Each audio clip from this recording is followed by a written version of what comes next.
Hello? Hello? Hi! Hello! Hello, hello, hello, hello, hello, hello, hello, hello. I'm here, I'm here, I'm here, I'm here. If you're lurking, I'm here. Hello.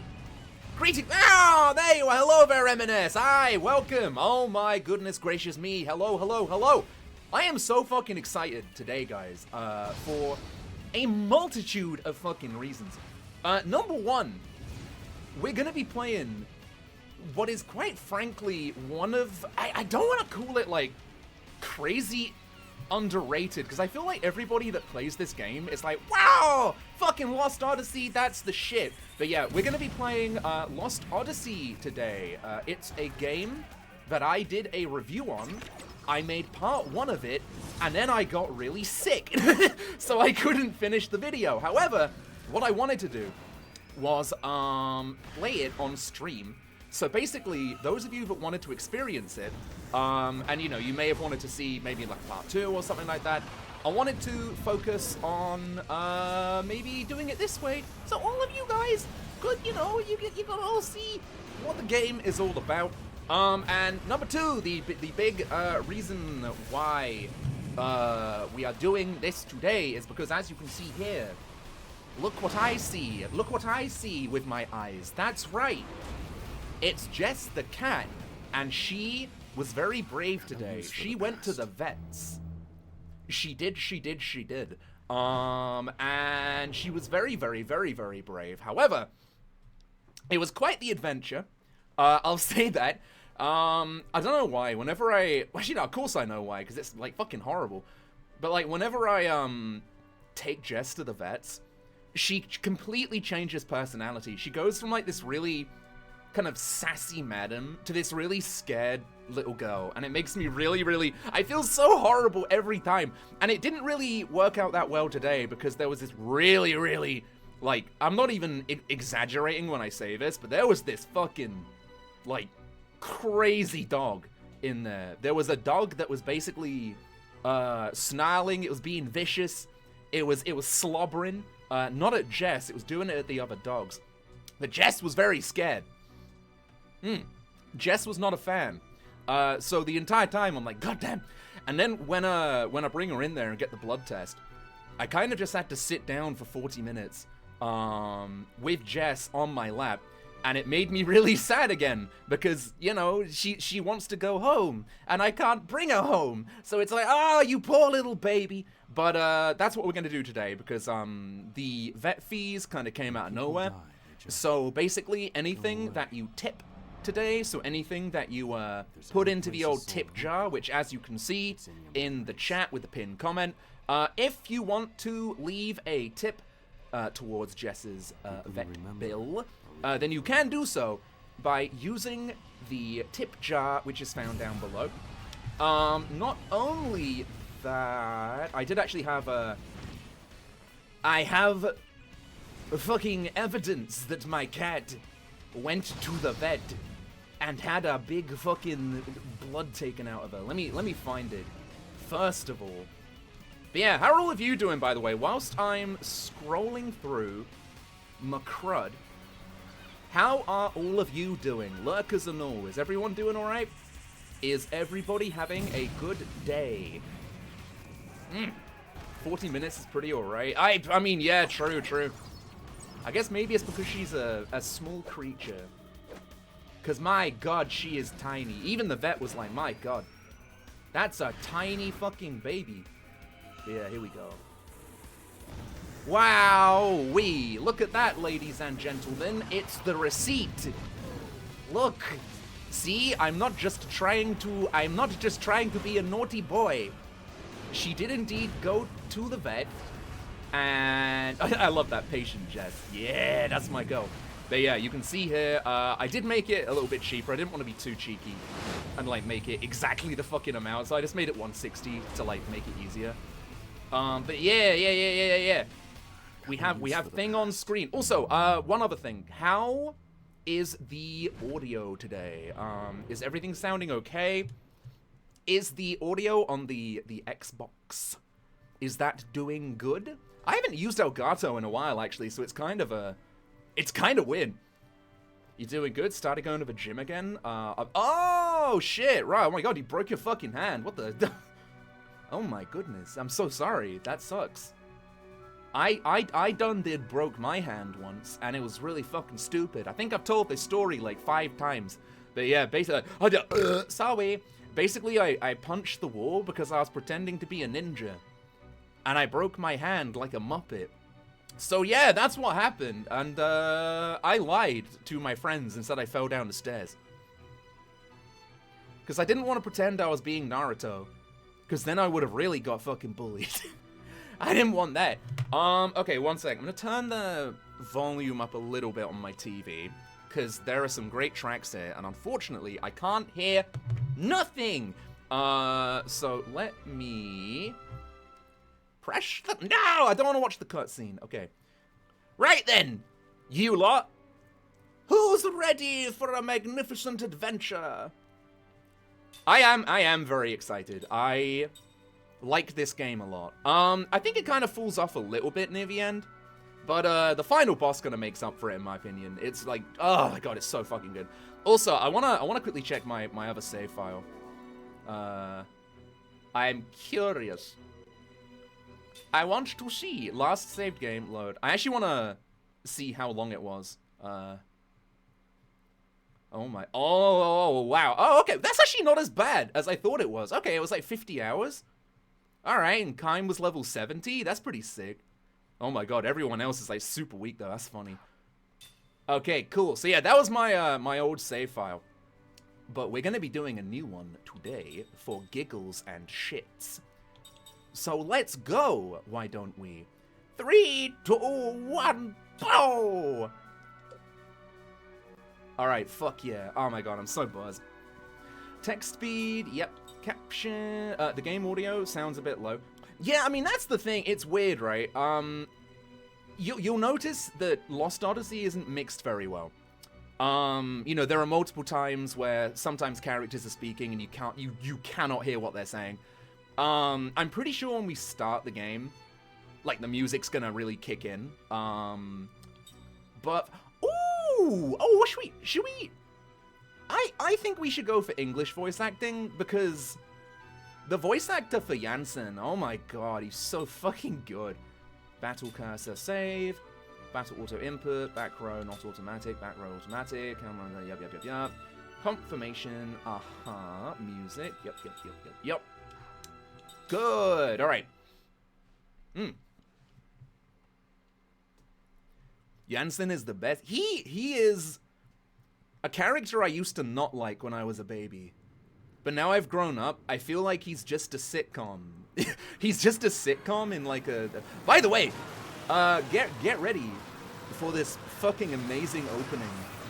Whoa, really? The voice actor of Kaim did Marluxia? That makes a lot of sense, actually. That makes, like, way too much sense. How are things sounding? Are things sounding good? Oh my goodness. That's terrible. Ah! Heavens to Betsy. It sounds good. You sound good. Thank you.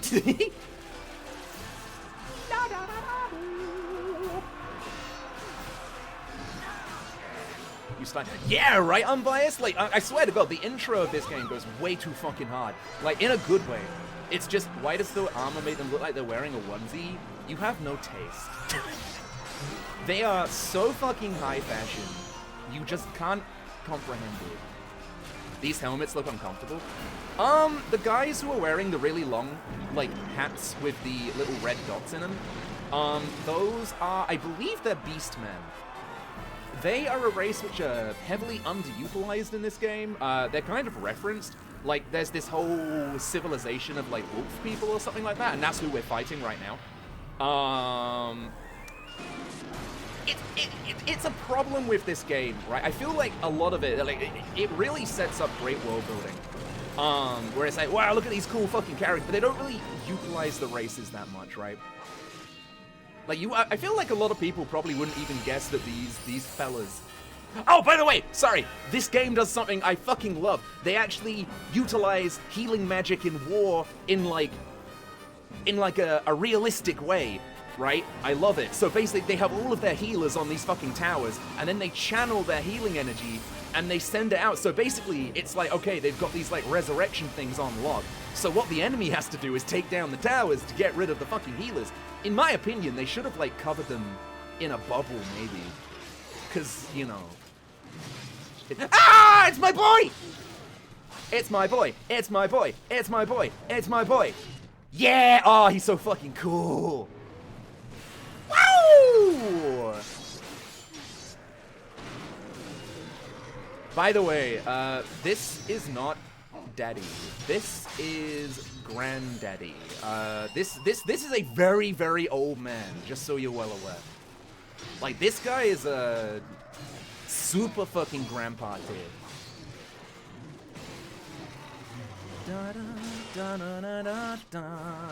Oh, look, oh, guys, get ready for this transition. Check out this fucking transition, man. Ah, it's so good. Look at it. Whoa! Oh, Lost Odyssey, baby.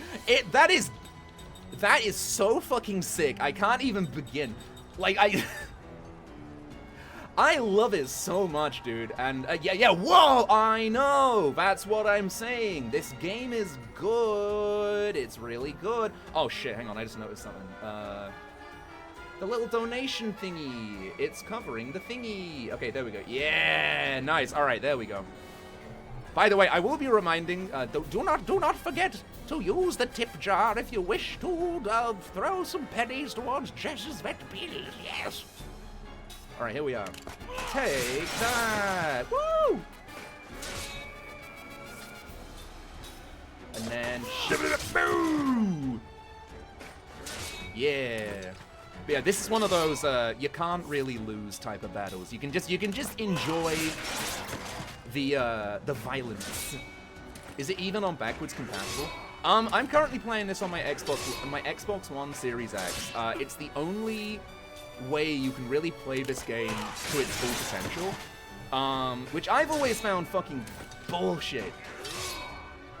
Why won't they ever release my child from the fucking hell that is Xbox? Please! Oh my god. When I first played this as a kid, this entire segment blew my goddamn mind.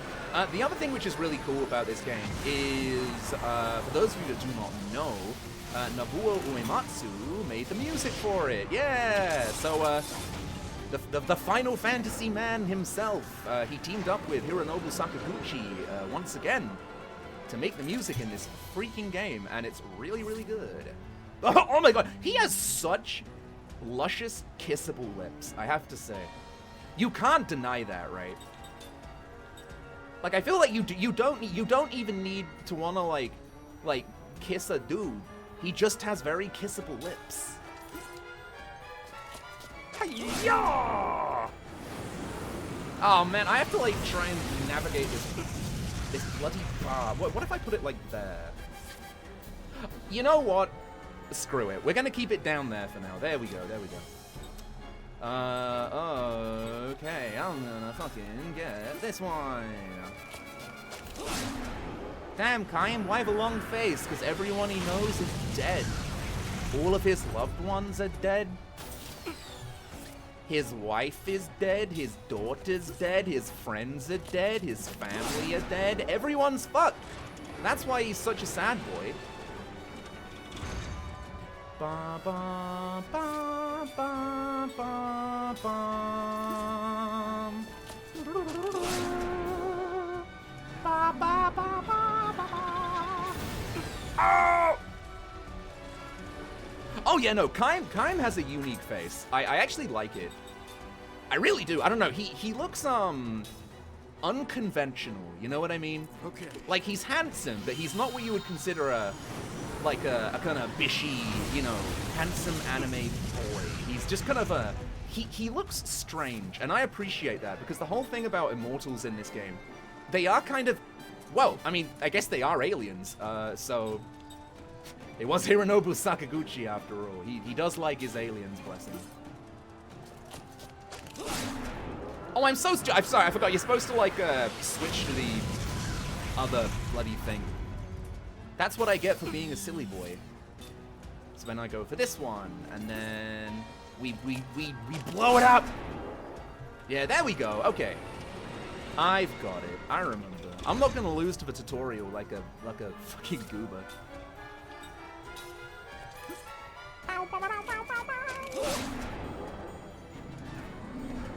Oh no! Ah! Kai, my baby, don't die in the tutorial. You have so much to give. Alright, heal, heal, okay. heal, for the love of God. Why? You? Ow! Oh my God! Thank you very much, Marshmallow Rats. Thank you very much for 10 pounds. The months towards the goal. You're keeping me company as I make a new bunny boy. Ah, little bunny boy. I see you're playing, whatchamacallit, Final Fantasy 14. Is it any good so far? I actually feel kind of fucked up for not even buying it like day one. I don't know what it is. I just feel so disillusioned with this new, like, this new expansion. I really want to get into it. I'm just oh man, I'm just tired, bro. I'm tired.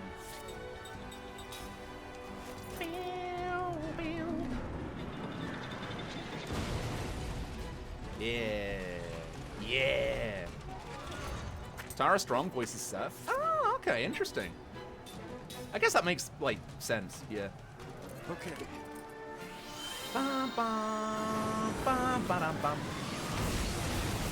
MMO burnout is real.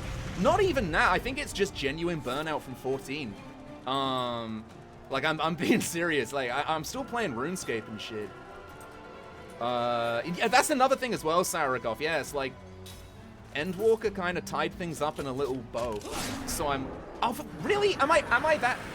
I feel like I'm being so dumb right now. I feel like I'm being a very silly boy. It's hard to play games in this heat, buddy. You are, oh my God, my room right now, it is nice and fucking toasty.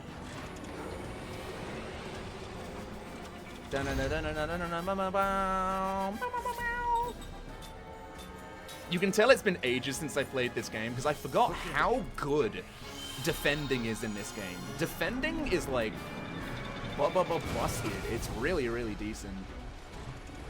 Which makes me very happy. Okay, fuck it. I'm gonna slap you here. Take this. Hey-ya! Woohoo! Alright, cool. One down. Yeah, baby. Kaboom. Toasty season for sure. It's bullshit and I hate it. I really do hate the heat. I kind of get it and I kind of don't get it when people are like, man, I'm such a fucking summer person. Like, why do you like to feel gross and just, I hate feeling hot. Like, I think that's it. I think I just hate feeling hot. I don't understand why people like being hot. You know what I mean? I mean, sometimes it's nice when you kind of plan a day around it. When you plan a day around it, I feel like the heat is way better. Summer is great outside. The summer is not great sitting in a 30 degree flat at 50% humidity. Yeah, that fucking blows. For some reason, my office gets like seriously fucking hot whenever the summer arrives, and it's bullshit. I sincerely want to marry this man, by the way. He's a good man. You'll see what I mean. He's probably like the best of men. He's not a very good grandpa, though. I'll say that. He's definitely, you know what would have made Kaim even cooler? You know what, you should have given him, like, stubble. They should have given him the old Clive Final Fantasy 16 look. I feel like he's too smooth-faced to be grandpa.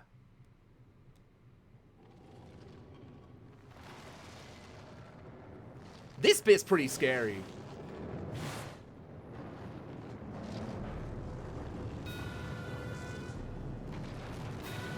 These are all of the ants I put in my toilet after I ate a giant fucking spicy curry. Woohoo! Ah! Oh no! He turned into a skeleton. Oh my god. Whoa! It's really fucked up. I feel bad for all the little puppy boys and all of the just regular human men. The top tier pool humor is what keeps people in the stream. Thank you, Scotty. I appreciate it. Ow!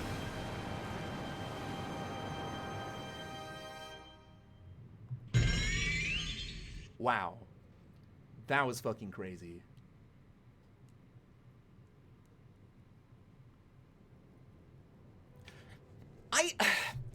This bit always kind of confused me a little bit. I mean, maybe it's just because I haven't played it in ages, but I kind of forget what the whole...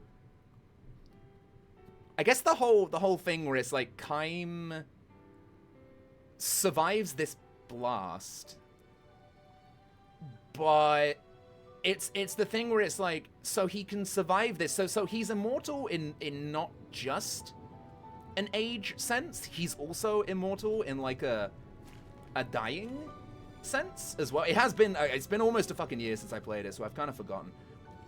But then it's always so frustrating in games like these where the immortals die in battle, or they like pass out, and it's like game over. Why?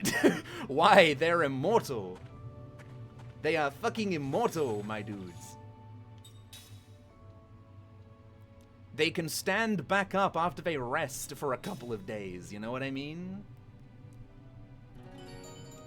Alright, you know what I'm gonna do? I'm actually gonna save further down, because I kind of feel... Oh, never mind, it's fine, because I kind of feel like, the top save spoils a few things as far as, like, characters and shit. He runs kind of like Tidus as well, I've noticed.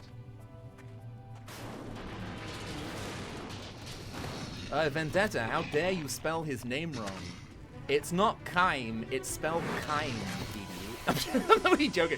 It's spelled with a K. No one gets in my way. Legally distinct Kaim.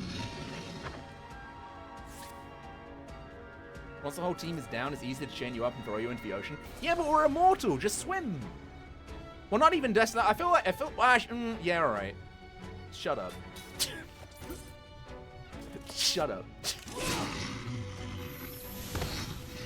Stop being right. It's oh yeah, see, look, check it out. It's a puppy. See, that's him without his helmet. Take this, you fuck yeah. Like taking candy from a baby. Beautiful. Bum, bum, bum, bum, bum, bum, bum, bum, bum. I am really happy to play this again, though. It's a really unique game, and I do think if you ever have the chance to play it, I think you should, cause you know, like I said, it's pretty freaking cool. Also, I just realized Jess is kind of covering the A button on my screen right now, so there we go. Is it really an insane enemy or suffering from PTSD after getting lavaed? I'm pretty sure they just, like... I mean, the villain of this game, I know he uses, like, necromancy and shit. Wow! Thank you very much, Mig. Thank you so much for subbing with Prime. Thank you, thank you, thank you. Nope, I'm good. I know how to use these. At least I think so. But yeah, rings in this game basically mean you have a little quick time event, like in between attack animations, right? So kind of similar to Final Fantasy VIII, I guess. But this one you actually get to see like a little thing, right? A little thingy. All right, hold on. I see. Ow! Fire hurts. Let's take it now. Bum, bum, bum, bum, bum, bum, bum, bum. Wait, what? Oh! Cover my shame, Jet. Turns out I did forget how to do it. Shut up. Okay, so I guess I have to hold it and then release it. Hey-oh! Oh, yeah, there we go. That fucking muscle memory. The muscle memory's still there. Alright, good stuff. It's very FFX coded. Yeah, no, definitely. You can see where a lot of the inspiration comes from, for sure. Alright, beautiful. Angel's Bloom!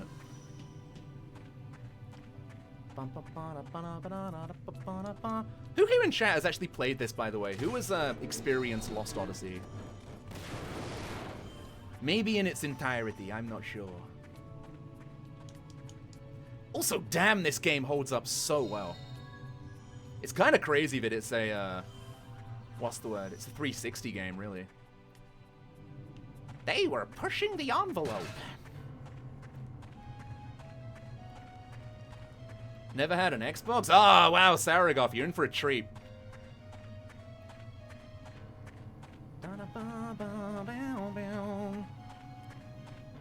You always get really far. I mean, I get it. As I said, I feel like Lost Odyssey kind of... I wouldn't say it drops the ball near the end, but I definitely got less invested. Because it kind of feels like it goes from this, like, really... I feel like the story is really compelling, but I feel like a problem that Sakaguchi sometimes has is he's not very good at writing villains sometimes. I feel like Sakaguchi really likes his I'm evil to be evil kind of villain. And that's fine, like, you know, they can exist, but sometimes if you're playing a Sakaguchi game and you see the villain, you're like, you are gonna be so one-dimensional. And boy, is the villain in this game. Also, I am sorry for the lag that is appearing on screen right now. That appears to be an Elgato thing, so I apologize for that.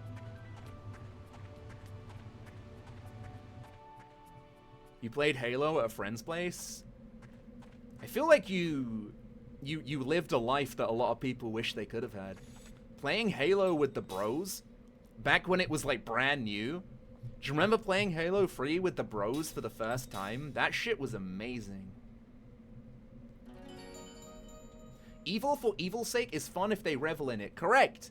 Which is why I still like the villain in this game. It's really fucking funny. There's one particular scene where they, like... I don't know what they were thinking, but, like, I'm totally fucking fine with it. He's, like, laughing and going like... He's, like, laughing, but his face is stretching, almost like it's in goddamn Gmod. It's really weird. You'll see what I mean. We may even get up to it in this stream. I don't know. I doubt we'll even... I have a feeling like we're not even gonna get up to the fucking Would You Love Me If I Was a Worm boss. Well, I don't know. Maybe we will. Depends on how long we're gonna go for. He has the biggest thighs. I just noticed that. Not these boys. Kaim.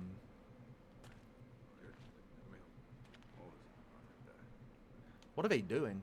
I want to throw a tennis ball through their helmet so bad. What? That guy over there.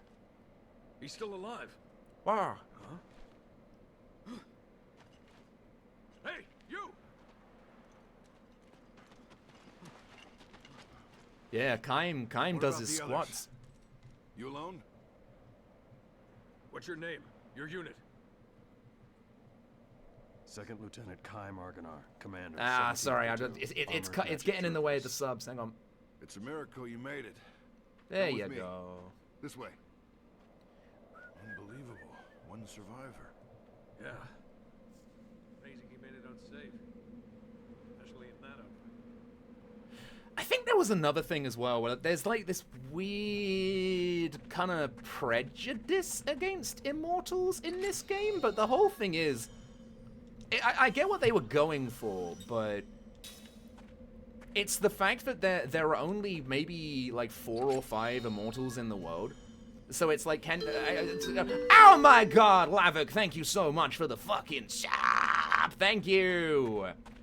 Summing at tier 1 for 9 months. You're on an 8-month streak. You, my friend, are pretty cool. Thank you very much for the support.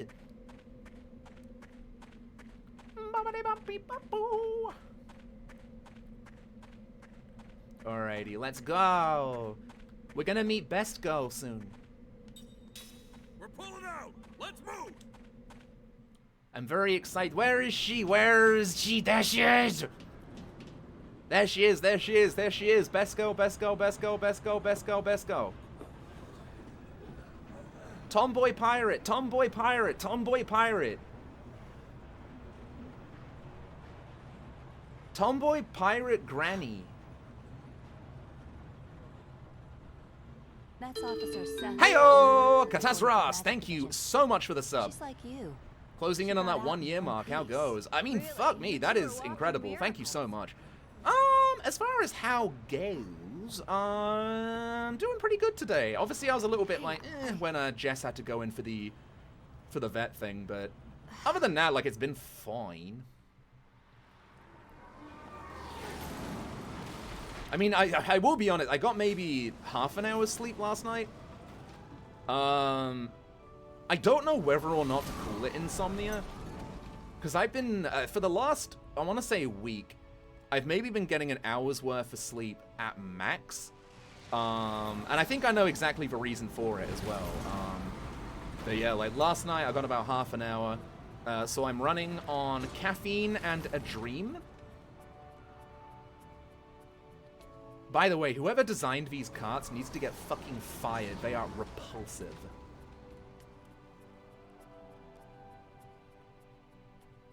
Pretty sad. I mean, yeah, I'm only hoping that I go to bed tonight and like I'm just exhausted enough that I fall asleep. But that's the problem, is that I keep thinking each night, I'm like, surely half an hour's sleep. You know, I'm gonna go to sleep tonight, and I fucking don't.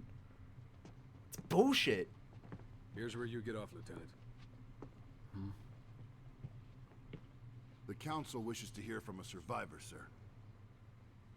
I love his Mickey Mouse tits. Sorry, not you, Officer Bonmore. Ah, I should have made that joke. Hey, They actually I'm have a Mickey survivor Mouse tits. too. That's great. The Council has only summoned Lieutenant Argonar. Sit down and shut up. Hey. Don't be. That's weird. A lucky emblem. This way, Lieutenant. Gosh, that looked like an emblem. I'm gonna give Jess a kiss. Mwah. Do you know she's playing the game right now? It's not actually me. She's sitting on my lap. Follow me. She has the controller in her paws.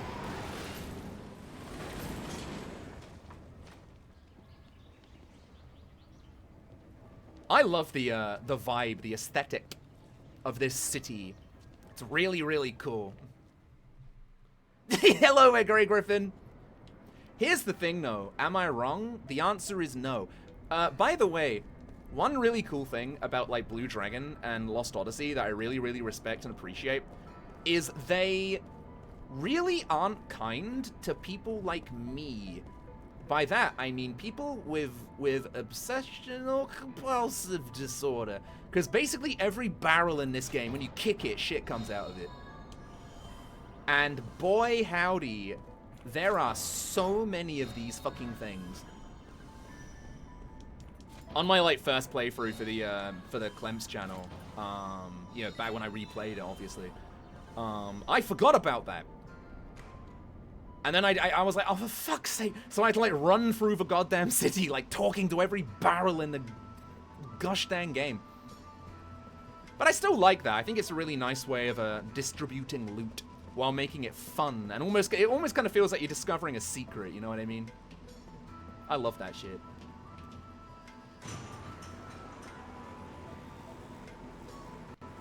But yeah, for those of you that are kind of into fantasy future kind of shit, this is that. Basically, it's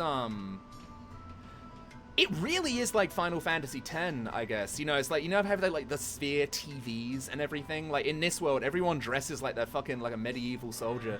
But then they have like TVs that are ran off like magical crystals and everything. It's pretty cool.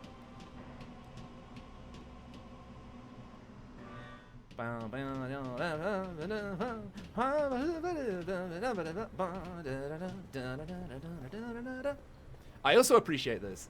You can move the camera around and give yourself motion sickness.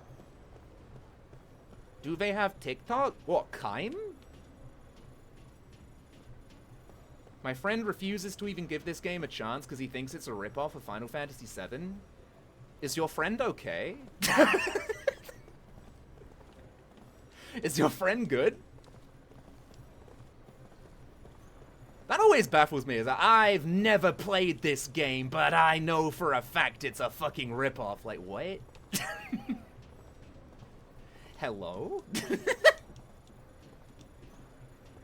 Yeah, I'm not even good. That is very silly. That is a very silly thing to say.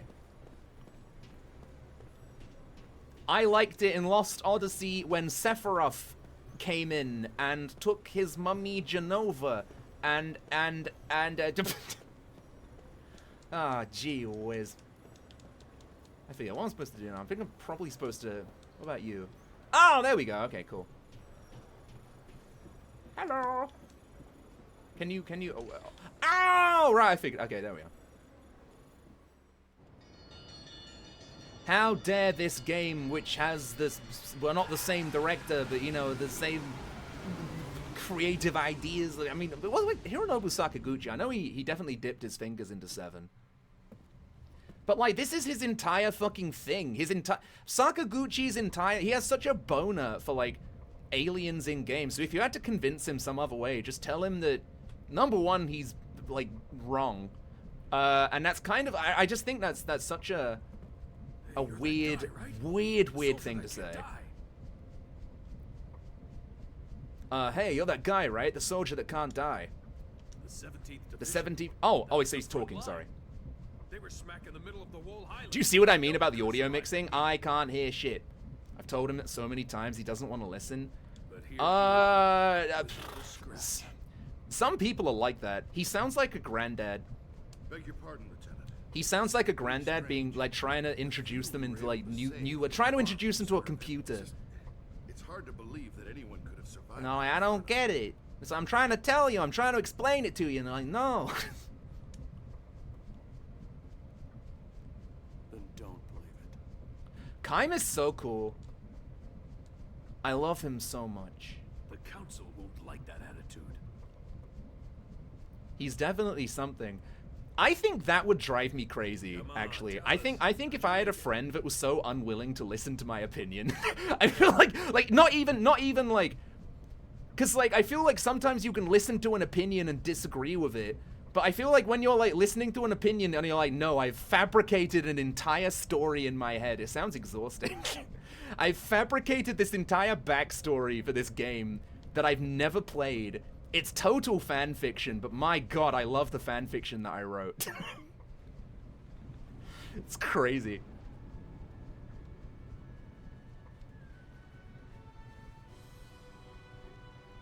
I like that guy looks like he's wearing a Wendy's outfit. This is the main theme, by the way. This is the main motif of Lost Odyssey. Please enjoy it. It's very beautiful. Sorry, fire came out of my mouth. Hey! I fucking missed Wanker Production. I'm only joking. Wow. Hey, Takahiko Inoue! You can... Oh my god, it's... When you, like, find that out, it's just like, my god, yeah. Like, his style, his artistic style... Like, Inoue's style just fucking translates so nicely into video games, especially just this one. It's well, such a nice aesthetic. Ugh! Maybe not, I take it back.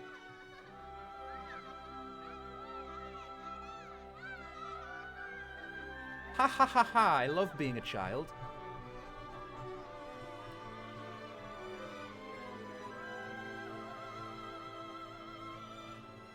Is that Arabic? I don't know, actually.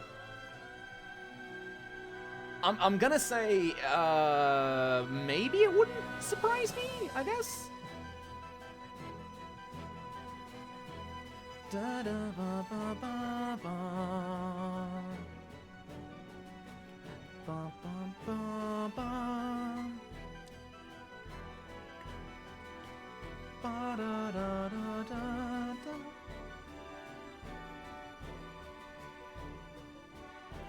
Look at the saddest motherfucker you've ever seen. I get it, by the way. He has absolutely every reason to be the most depressed man on the planet right now, by the way. Like, it's not even a case of like, he's just being he's just moping for the sake of moping. Like, no, if you say that, shut up. Shut up. You don't know Kaim like I know Kaim.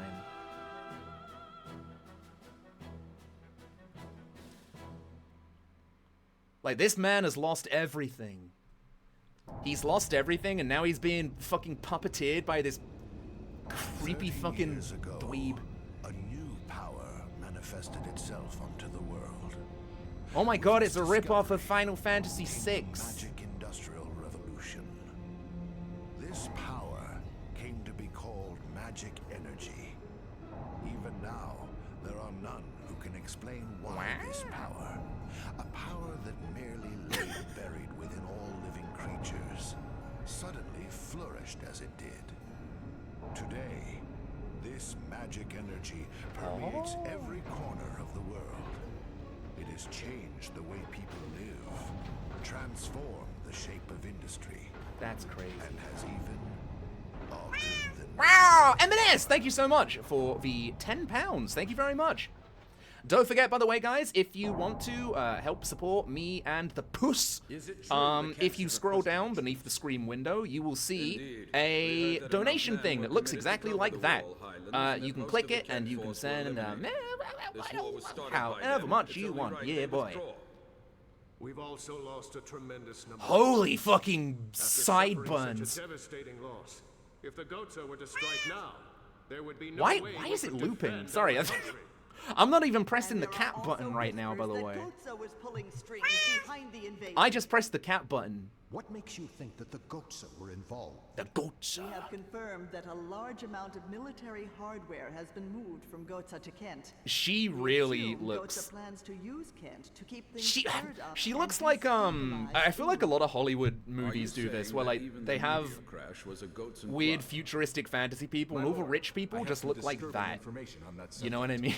They have really weird looking We styles. suspect that a situation at Grand Staff may... Hey, Grand Staff! Grand Staff.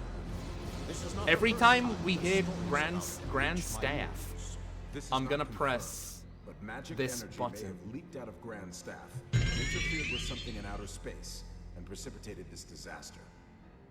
Gongora, Yeah? Yes, my lord. the Grand Staff falls under your jurisdiction. Do you have anything to say? Nothing for the moment. Where did you get this Gongora is a... Construction of Grand Staff is He's really funny. He's the... spoilers! He's the baddie! I think we have And no he other way to loves protect our being land evil. Except with the magic energy that Grand Staff will provide. We should hold off on debating the pros and cons of Grand Staff until we thoroughly review the world's current situation. What you say makes sense. Whoa. But our plan to use magic energy is a double-edged sword. Yeah? With all sorts of rumors flying around, we might want to halt construction of Grand Staff. Only temporarily. Soon as it's clear that Grand Staff had nothing to do with the meteor collision, we'll resume construction immediately, Gongora. Hey, Spectrum, what's up? How's it going?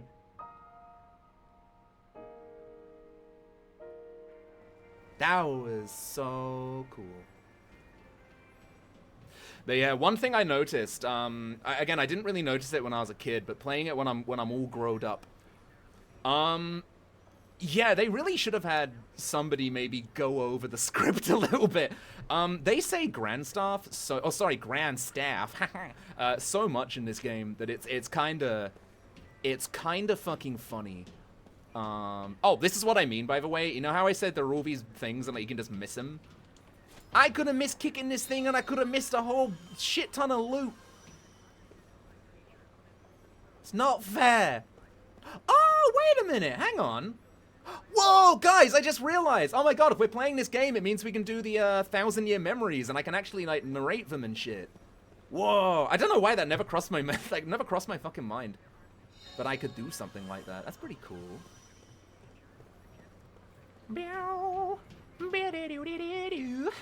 Why am I going that way? Heck yeah, yeah boy, we're gonna get depressed and we're gonna cry and it's gonna be good. Well, I don't think I'll cry. I got a little bit like choked up in the first story. It did make me like pretty sad. Welcome to Clemps Gets Lost. So much. Dun, dun, dun, dun, dun, dun. Wait, hang on a minute. Wait. Did you just like kick me out here to tell me that I can't go this way? Or are you trying to tell me that I need to go through?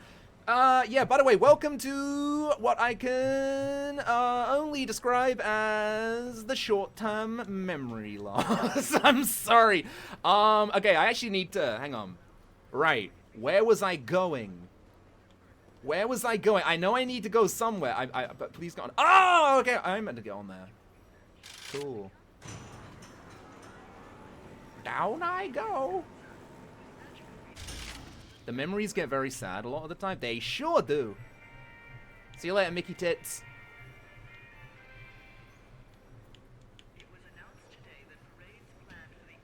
We don't have time to waste here. Once we're out of the station, please follow me straight to the council.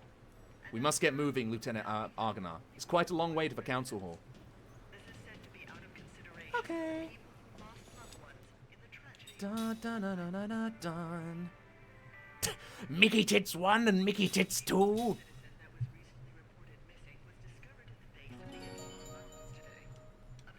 I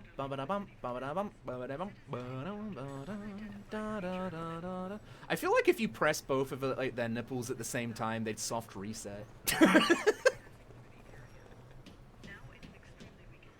I don't understand the point of like the circle helmets either. I want to hang them off something. You know what I mean? I want to use them as coat hangers. They still look cool, but you know, very silly at the same time, but I kind of respect it. You get very tired of counting, there appear to be a lot of Mickey Tits. There are plenty of Mickey Tits.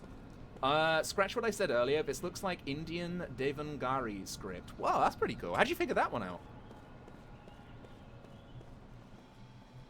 If it really is, I wonder what the inspiration was like behind using that particular not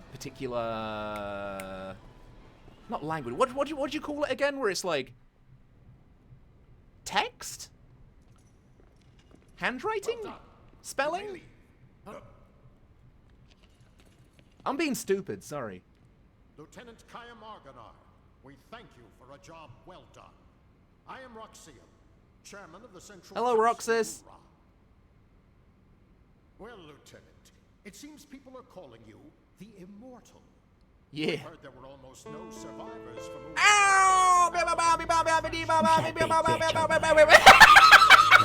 That bitch right there. Presumably at the precise point. I forgot about my raid. Ah, that was great. Hello there, raiders. Welcome. If you want to talk in chat, please hit that mother-freaking follow button right the heck now. We are playing Lost Odyssey, and we are getting money for my delightful cat's fucking vet bills. Yeah, that's what we're doing today. And my goodness, we are having a gay old time. But yes, welcome, Princess Roshka. Hello there, welcome. What were you streaming today? And did you have a... Where the rats? I don't understand why that is still playing. I need my little tech wizard to come over and figure out what the frick is going on. But yeah, hope you had a nice stream. What were you playing? Oh, Speak. Oh, he's speaking. Thank Sorry. you, my lord. Actually, this man is immortal thanks to my magic. Early access Dawn Trail. Oh, nice. Cool. 12 hours? Are you kidding me? Go to sleep, dude. My word. I mean, here's the question. Is it any good? I don't. Cause I am really, I don't know what it is. I'm just being a big stupid. I'm just being, I don't know if I want to buy it or not. I don't remember. I recall nothing. He's just like me. My lord, this man has lost his memory. However, he is skilled in magic energy. So I have been studying his abilities. Interesting. It's a bit slow to start with, not as exciting as Shadowbringers or Endwalker. Then I don't think I'll be buying it at launch, I guess. You know what I mean? I kind of feel like maybe I'll just wait until like the second expansion, unless something fucking crazy happens in this one. Like, one of the biggest selling points for it for me was the fact that Final Fantasy IX is getting like referenced a ton in it. But even then, I'm just like, but it ain't my Final Fantasy IX, you know? Setup of a new story. Oh no, I get it, but that's my point, is that I don't want to sit through the setup, you know? And what can you tell us, Gongora? With all due respect, my lord, the spell is a curse. That is such... fucking Gongaga is such a shit liar. He is such a shit liar, and he has such fucking shit eyebrows and a shit mustache. I'm sorry, that wasn't... He does have a very nice mustache. But he is also the worst fucking liar ever, and you'd think for somebody that's lived over 1,000 years old, he'd be more smart at telling porkies. Evil bird. Since it seems that you cannot be killed, the Council would like to bestow a special mission on you. Uh-huh. We want you to go to Grandstaff. My lord. What? Gongora, you cannot keep this hidden any longer. Till now, construction has been left up to you, but we've lost contact with the site. Yeah. It's just that... He's the least smart villain ever, but I still love him. He's so funny. Gongora, until we can confirm that Grandstaff project is safe, construction shall be suspended. What? Yes, my lord. In the corner with you. So now, Lieutenant Argonar. Yeah? Where is he? Grandstaff, under construction in the Sea of... Hello there, Carrotin! I've heard that it's a The Sea of Bows? I fucking love Fuamoko. Yes, it is. As you just heard, all communications with the site have been cut off. Oh, it's totally fine, Rosca. Honestly, if you do need to go and just... If I'm being honest, you should just go to bed. You should sleep. Because you have been up and you have been gaming like no other, so you should definitely get yourself some rest. Well, there is someone else. What? What did you say? At the Wall Highlands, another immortal. Her name is Balmor. Actually, it's Seth, but okay. Well then, this other one shall accompany you. I shall summon her. You don't get to say that. My problem is that I can't go to sleep even if I want to, you know what I mean? Quickly, make the arrangements. My god, I'm trying, I swear to god. Right away, my lord. My lord, pardon me for saying this, but I'm building Grandstaff for the sake of our nation, and... Enough! We will await Kayam's return and... Kayam! Of course, my lord. It is cool that, like in Drakengard and fucking Lost Odyssey, like Kayam, that's how you pronounce it. It's not like Kayam, it's Kayam. Like Kayam. Almost like C-A-Y-U-M, Kayam. I like You are it. dismissed, Lieutenant. I think we may be able to get up to the giant fucking worm in this episode. Thank you for coming, Lieutenant Argonar. I have word from Chairman Roxian that you're off duty until further official orders from the Council. There's a fine inn just along this street for you to stay and wait for your orders. We've already arranged for the Council to contact you there. You can check the location of all the cool things by pressing the this button. I love the music in this city. It's really cool. Ba-dum, ba-dum, ba-dum, ba-dum. Pew, pew, pew, pew. Like, if you took this song and put it in Final Fantasy X, I'd believe you. Right? I feel like this really is the kind of thing where you can just pluck it up and just put it in, like, fucking any Final Fantasy and it will probably fit. Alrighty. I actually really need to pee. I may burb in about 5 minutes, and then I'm gonna tell everybody that we are live.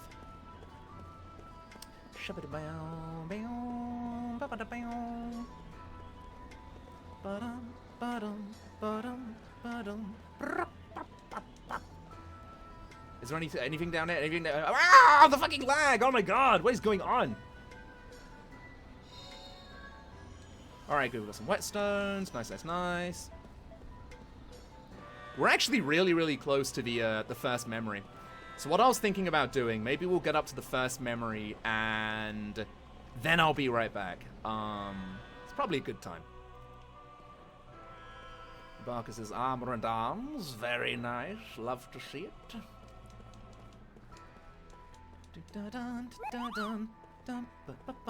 Hey, thank you, Flame Prince. Thank you so much for the follow. Hope you're doing all right, bud.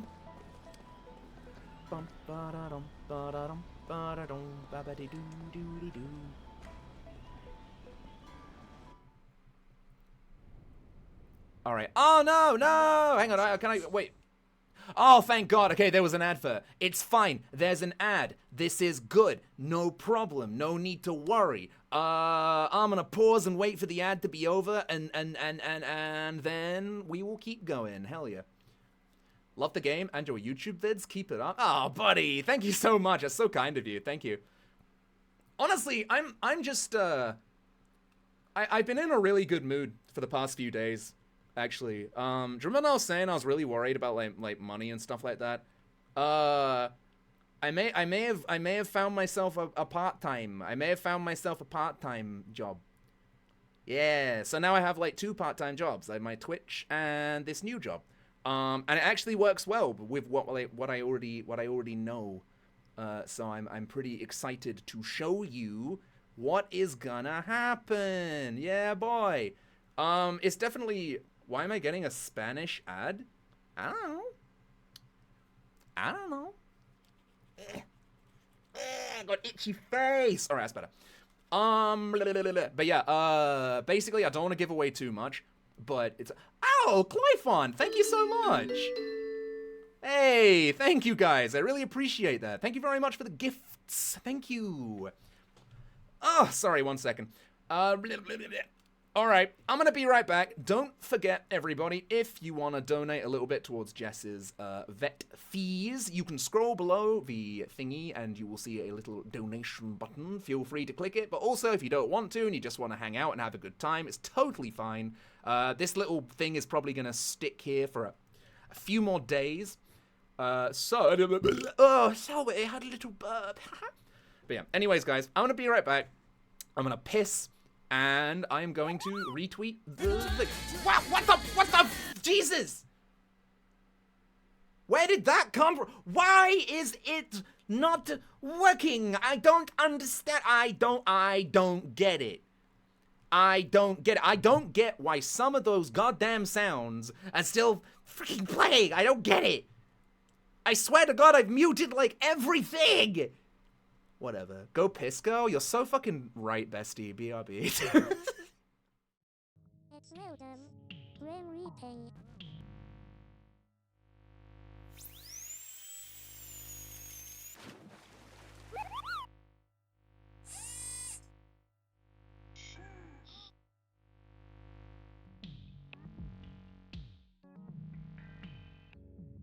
They were out to kill him with cuteness.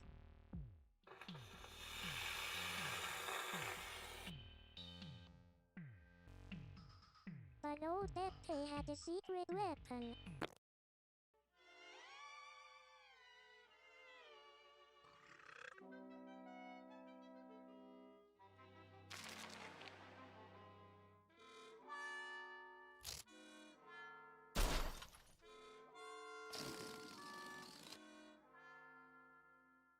Like so, the little futurists were swept out of town on a cloud of tappy stink.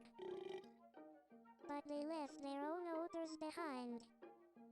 A gift that keeps on giving, as long as you keep scratching.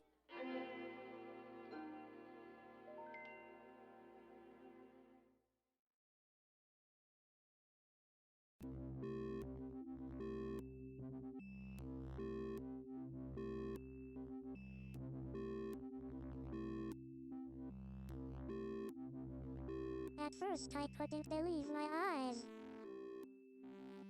Then, my nose. the illuminated smells of a new technology. Micro-encapsulated odors have been embedded in the membrane that separates my universe from yours.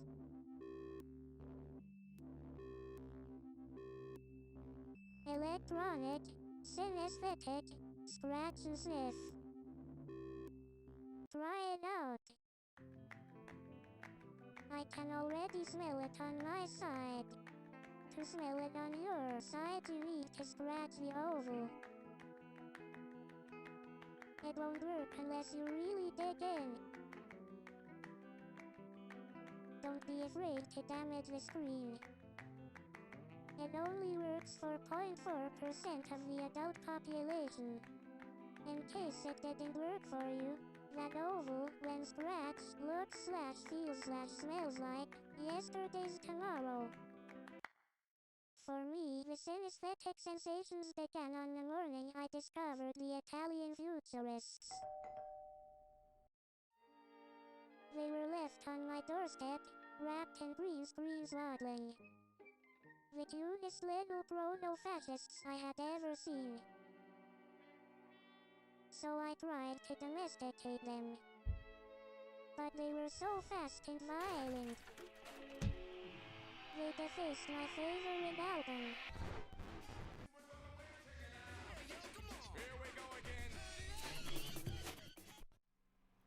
Hello! Hello, I'm back. Hi. I've returned. Ugh. Right.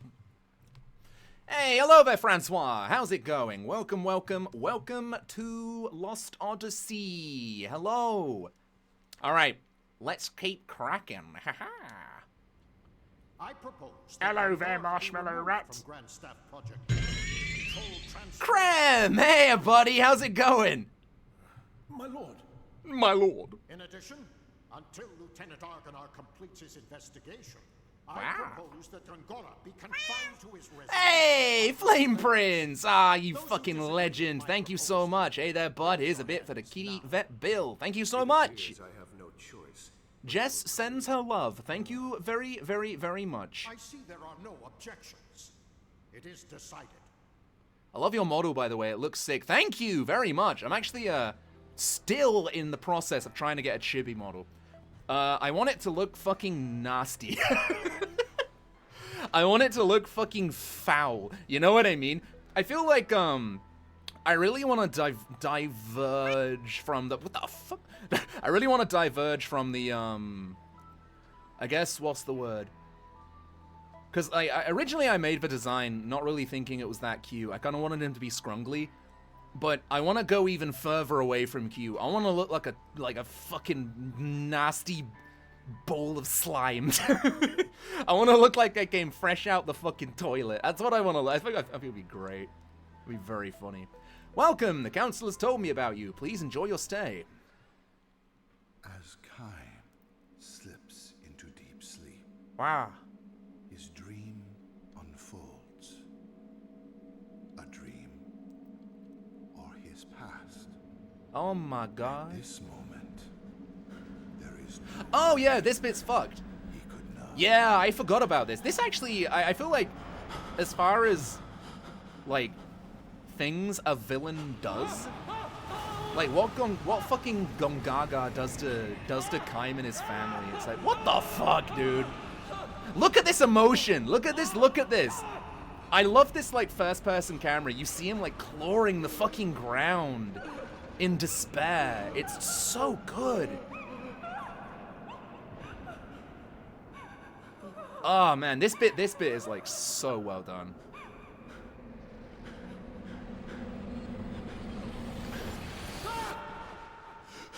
I just want to give him a hug.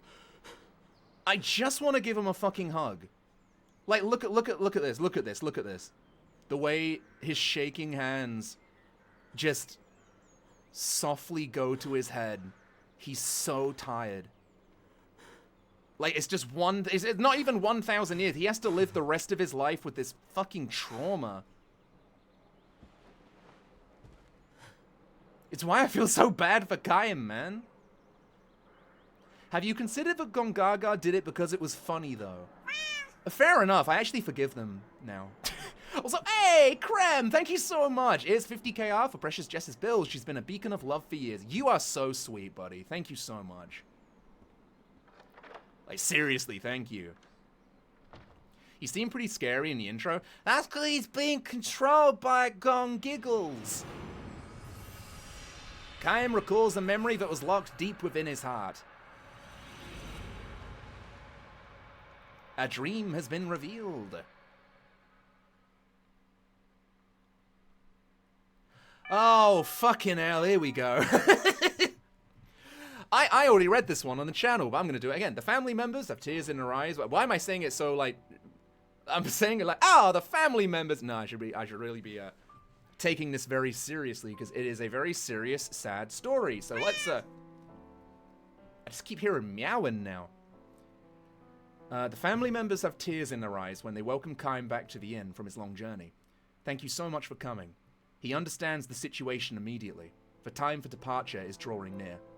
Oh yeah, by the way, this is the unedited version, so, you know, it's pretty much going to be, like, all of it. So, like, all of the story. Because I cut it down maybe in half. Too soon. Too soon. But still, he knows this day would have to come sometime, and not in the distant future. I might never see you again, she said to him, with a sad smile when he left on his journey. How's that? Meow! Thank you, Bad Luck Luke, for £5.78. Thank you very much! Her smiling face almost transparent in its whiteness, so fragile and therefore indescribably beautiful as she lay in bed. May I see Hana now, he asks. The innkeeper gives him a tiny nod and says, I don't think she'll know who you are, though. She hasn't opened her eyes since last night, he warns Kaim. You can tell from the slight movement of her chest that she is clinging to a frail thread of life, but it could snap at any moment. It's such a shame. I know you made a special point to come here for her. Another tear glides down the wife's cheek. Never mind, it's fine, Kaim says. He has been present at innumerable deaths, and his experience has taught him much. Death takes away the power of speech, first of all. Then the ability to see. What remains alive to the very end, however, is the power to hear. Even though the person has lost consciousness, it is by no means unusual for the voices of the family to bring forth smiles or tears. Thank you, Bad Morbius. Thank you!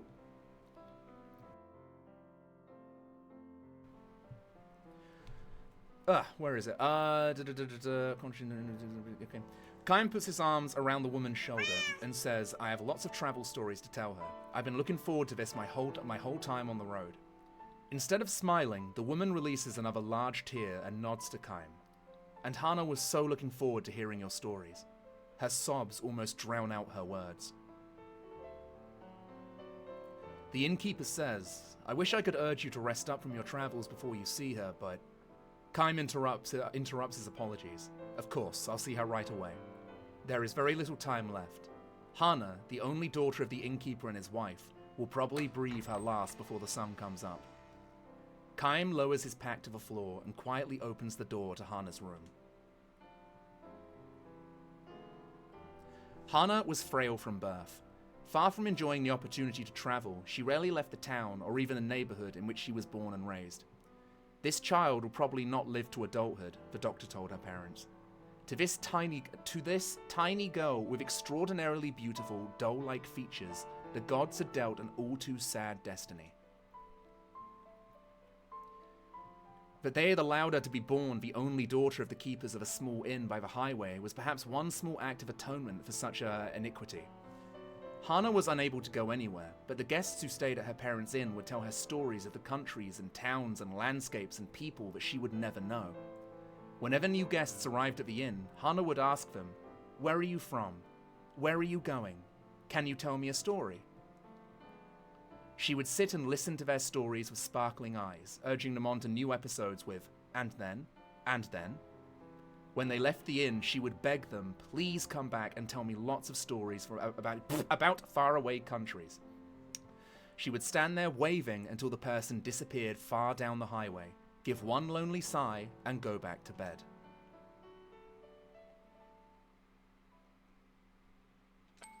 Hana is sound asleep. No one else is in the room, perhaps an indication that she has long since passed the stage when the doctors can do anything for her. Chaim sits down in a chair next to the bed and says with a smile, "Hello, Hana. I'm back." She does not respond. Her little chest, still without the swelling of a grown woman, rises and falls almost imperceptibly. Imperceptibly. Okay, wow, that is a word I have not heard in years.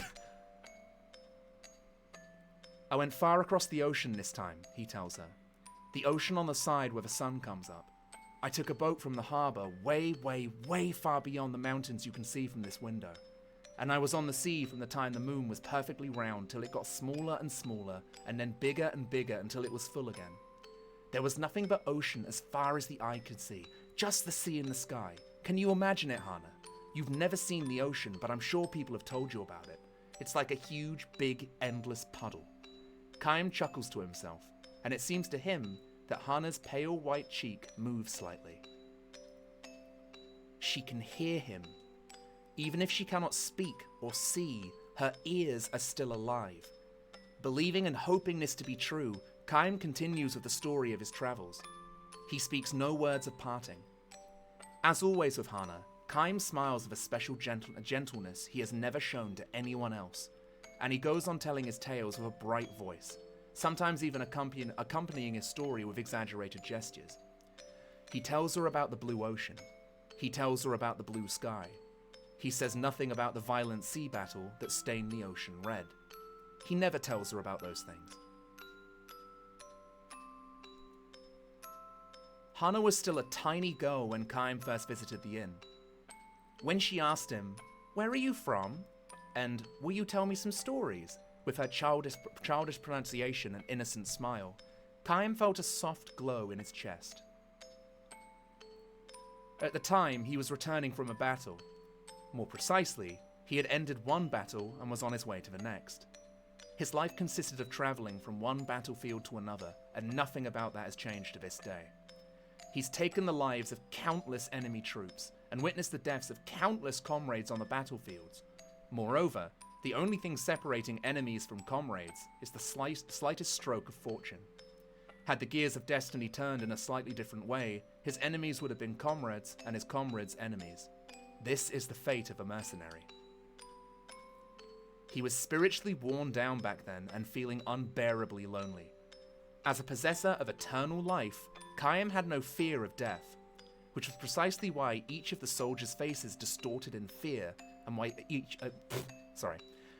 face of a man who died in agony was burned permanently into his brain. Ordinarily, he would spend nights on the road drinking, immersing himself in an alcoholic stupor, or pretending to be. He was trying to make himself forget the unforgettable. When, however, he saw Hana's smile as she begged him for stories about his long journey, he felt a far warmer and deeper comfort than he could ever obtain from liquor. He told her many things. About a beautiful flower he discovered on the battlefield. About the bewitching beauty of the mist filling the forest the night before the final battle. About the marvelous taste of the spring water in a ravine where he and his men had fled after losing a battle. About a vast, bottomless blue sky he saw after a battle. He never told her anything sad. He kept his mouth shut about the human ugliness and stupidity he witnessed endlessly on the battlefield. He concealed his position as a mercenary from her, kept silent regarding his reasons for traveling constantly, and spoke only of things that were beautiful and sweet and lovely. He sees now that he told Hana only beautiful stories of the road like this, not so much out of concern for her purity, but for his own sake. Staying in the inn where Hana waited to see him turned out to be one of Chaim's small pleasures in life. Telling her about the memories he brought back from his journeys, he felt some degree of salvation, however slight. 5 years, 10 years, his friendship with the girl continued. Little by little, she neared adulthood, which meant that, as the doctors had predicted, each day brought her that much closer to death. And now, Chaim ends the last travel story he will share with her. He can never see her again, can never tell her stories again. Before dawn, when the darkness of night is at its deepest, long pauses enter into Hana's breathing. The frail thread of her life is about to snap as Kaim and her parents watch over her. The tiny light that has lodged in Kaim's breast will be extinguished. His lonely travels will begin again tomorrow. His long, long travels without end. You'll be leaving on travels of your own soon, Hana, Kaim tells her gently. You'll be leaving for a world that no one knows, a world that has never entered into any of the stories you've heard so far. Finally, you'll be able to leave your bed and walk anywhere you want to go. You'll be free. He wants her to know that death is not sorrow, but a joy mixed with tears. It's your turn now. Be sure and tell everyone about the memories of your journey. Her parents will make the same journey someday, and someday, Hana will be able to meet all the guests she's known at the inn, far beyond the sky. I, however, can never go there. I can never escape this world. I can never see you again. This is not goodbye. It's just the start of your journey. He speaks his final words to her. We'll meet again. His final lie to her.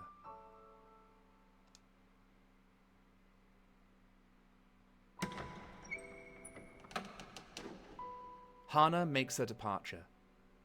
Her face is transfused with a tranquil smile, as if she's just said, "See you soon." Her eyes will never open again. A single tear glides slowly down her cheek. Woo!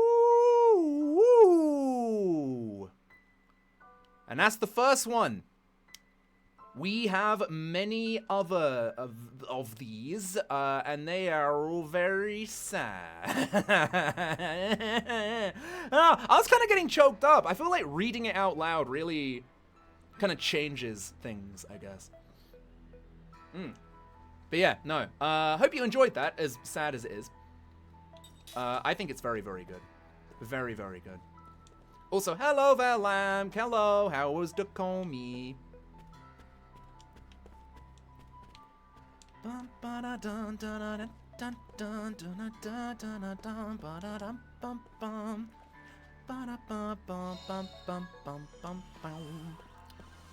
Alright, let's have a look here. Hey-oh, Zaya! Thank you so much for the subscription. Thank you, thank you, thank you.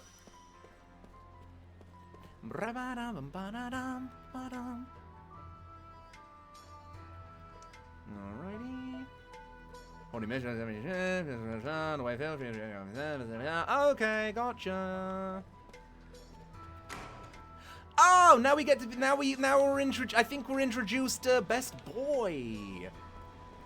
I think we are anyway. I'm pretty damn sure. Let's have a look. Hold on a second. Wait a moment. Maybe where am I going? I forget. Oh, I meant to go to the. Wait, am I? Oh boy! Oh, I was meant to go and see General Gizmo. Sorry, I mean Gongaga. I fucking love balls! Oh, okay, never mind. I fucking love balls! No, fuck you, hang on. Fuck you! Yeah, that's right, stupid kid. Fuck you, I'm immortal. My ball now. My ball now! Wait, hold on, this is perfect. Oh my god, wait. Now the cat has ball. It's perfect, I love it. Also, Ava, no, don't you apologize for it. It's absolutely fine, trust me. You appear when you need to, don't worry. It's not like Oh no! Another story! Are you guys ready for another tale?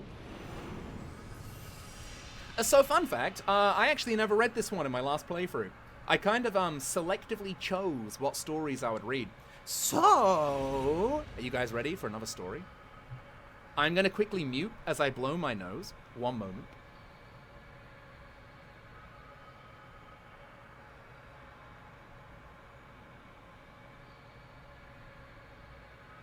It did just look like I blew my nose on Jess, though. I was doing this. Alright, story time. Let's lock in.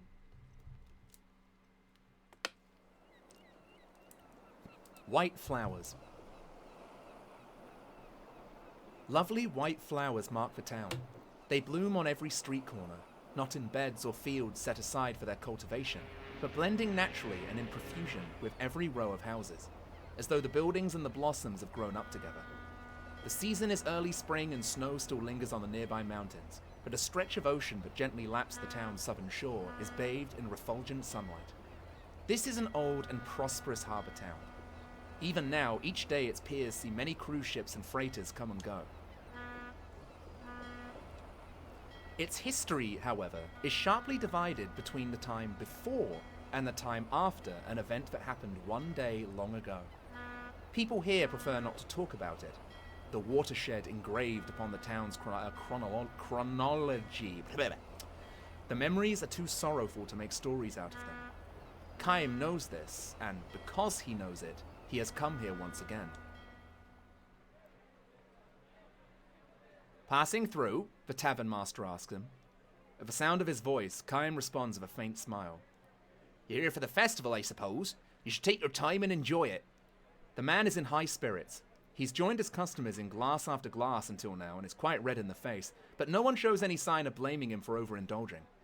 Every seat in the tavern is filled and the air reverberates with laughter. Happy voices can be heard now and then, as well as from the road outside. The entire town is celebrating. Once each year, the festival has people making merry all night long until the sun comes up. Oh, I hope you've got a room for the night, sir. Too late to find one now. Every inn is full to overflowing. So it seems. Not that anyone would be foolish enough to spend a night like this quietly tucked away under the covers in his room. The tavern master winks at Kaim as if to say, not you, sir, I'm sure. Tonight we're gonna have the biggest, wildest party you've ever seen, and everybody's invited, locals or not. Drink, food, gambling, women, just let me know what you want, I'll make sure you have it. Kaim sips his drink and says nothing. Because he's planning to stay awake all night. He has not taken a room, though he has no plans to enjoy the festival either. Kaim will be offering up a prayer at the hour before dawn when the night is at its darkest and deepest. He will leave the town, sent off by the morning sun as it pokes its face up between the mountains and the sea. Just as he did at that time of his last visit. Back then, the tavern master, who a few minutes ago was telling one of his regular customers that his first grandchild was about to be born, was himself just an infant. This one's on me, drink up, says the tavern master, filling Kaim's shot glass. He peers at Kaim suspiciously and says, You did come for the festival, didn't you? No, not really, says Kaim. Don't tell me you didn't know about it. You mean you came here by pure chance? Afraid so. Well, if you came here on business, forget it. You'll never get serious talk out of anyone on a special night like this. The tavern master goes on to explain what's so special about this night. You must have heard something about it. Once, a long, long time ago, this town was almost completely destroyed. Wow. There are two kinds of events that divide history into before and after. One is the birth or death of some great personage, a hero or a savior. The other is something like a war or plague or natural disaster. What divided this town's history into before and after was a violent earthquake. It happened without warning and gave the soundly sleeping people of the town no chance to flee. A crack opened up in the earth with a roar, and roads and buildings just fell to pieces.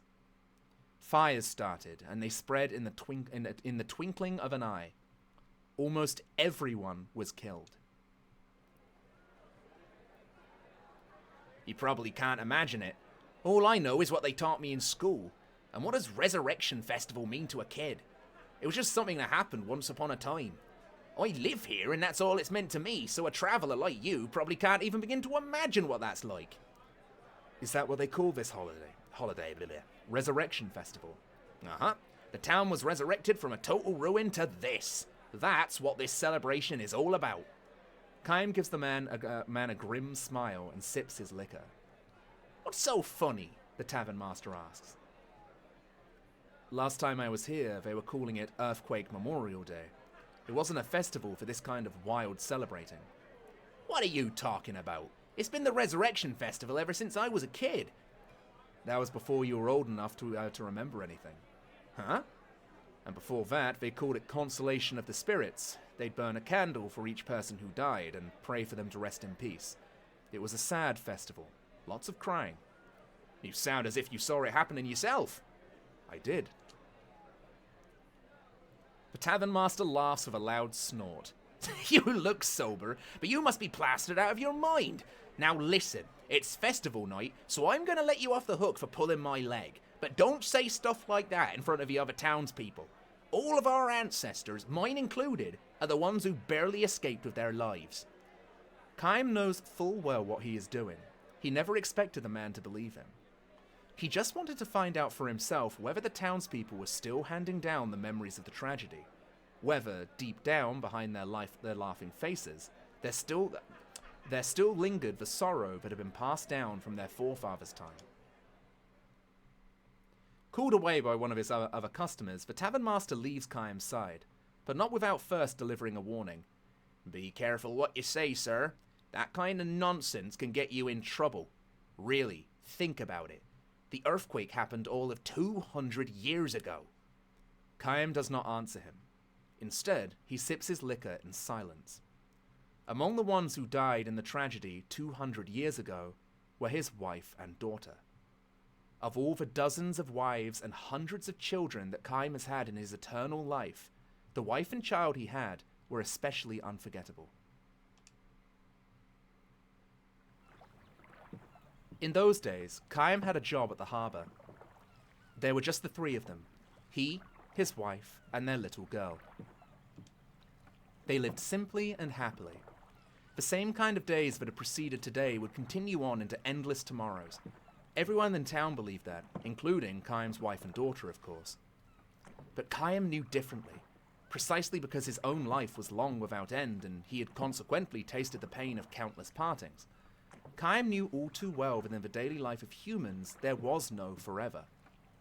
This life his family were leading would have to end sometime. It could not go on unchanged. This was by no means a cause for sorrow, however. Denied a grasp upon forever, human beings knew how to love and cherish the here and now. Chaim especially loved to show his daughter flowers. The more fragile and short-lived, the better. Flowers that bloomed with the morning sun and scattered before the sun went down. They were everywhere in this harbour town. Lovely white flowers that bloomed in early spring. His daughter loved the flowers. She was a gentle child who would never break off blossoms that had struggled so bravely to bloom. Instead, she simply watched them for hours at a time. That year, too. Look how big the buds are. They'll be blooming any day now, she said happily when she found the white flowers on the road near the house. Tomorrow, maybe? Chaim wondered aloud. Absolutely, his wife chimed in merrily. Get up early tomorrow morning and have a look.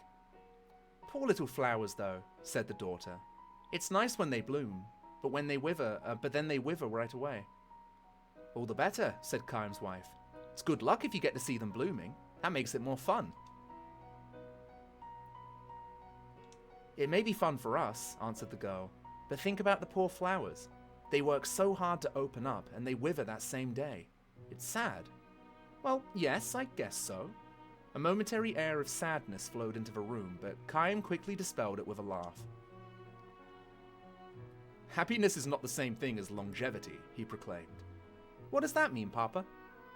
It may not bloom for long, but the flower's happy if it can open up the prettiest blossom and give off the sweetest perfume it knows how to make while it is blooming. I read that so badly, sorry. The girl seemed to be having trouble grasping this and simply nodded with a little sigh. She then broke into a smile and said, It must be true if you say so, Papa. Oh, shit. Your smile is more beautiful than any flower in full bloom. He should have said it to her. Chaim later regretted that he had not. The words he had uttered so carelessly he came to realize, turned out to be something of a prophecy. "Well now, young lady," he said, "if you're getting up early to see the flowers tomorrow morning, you better go to bed right now." "All right, Papa, if I really have to." "I'm going to bed now too," said Chaim's wife. "Okay then, good night, Papa." His wife said to Chaim, "Good night, dear. I really am going to bed now." "Good night," Chaim replied, enjoying one last cup to ease the day's fatigue. These turned out to be the last words the family shared. A violent earthquake struck the town before dawn. Chaim's house collapsed in a heap of rubble. Chaim's two loved ones departed for that distant other world before they could awaken from their deep sleep, and without ever having had the chance to say good morning to him.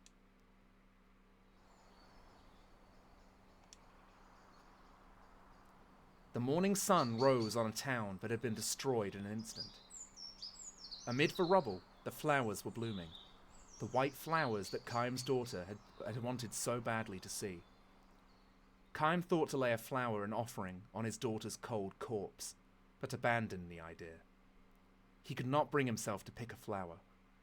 No one, no living being on the face of the earth, he realized, had the right to snatch the life of a flower that possessed that life for only one short day.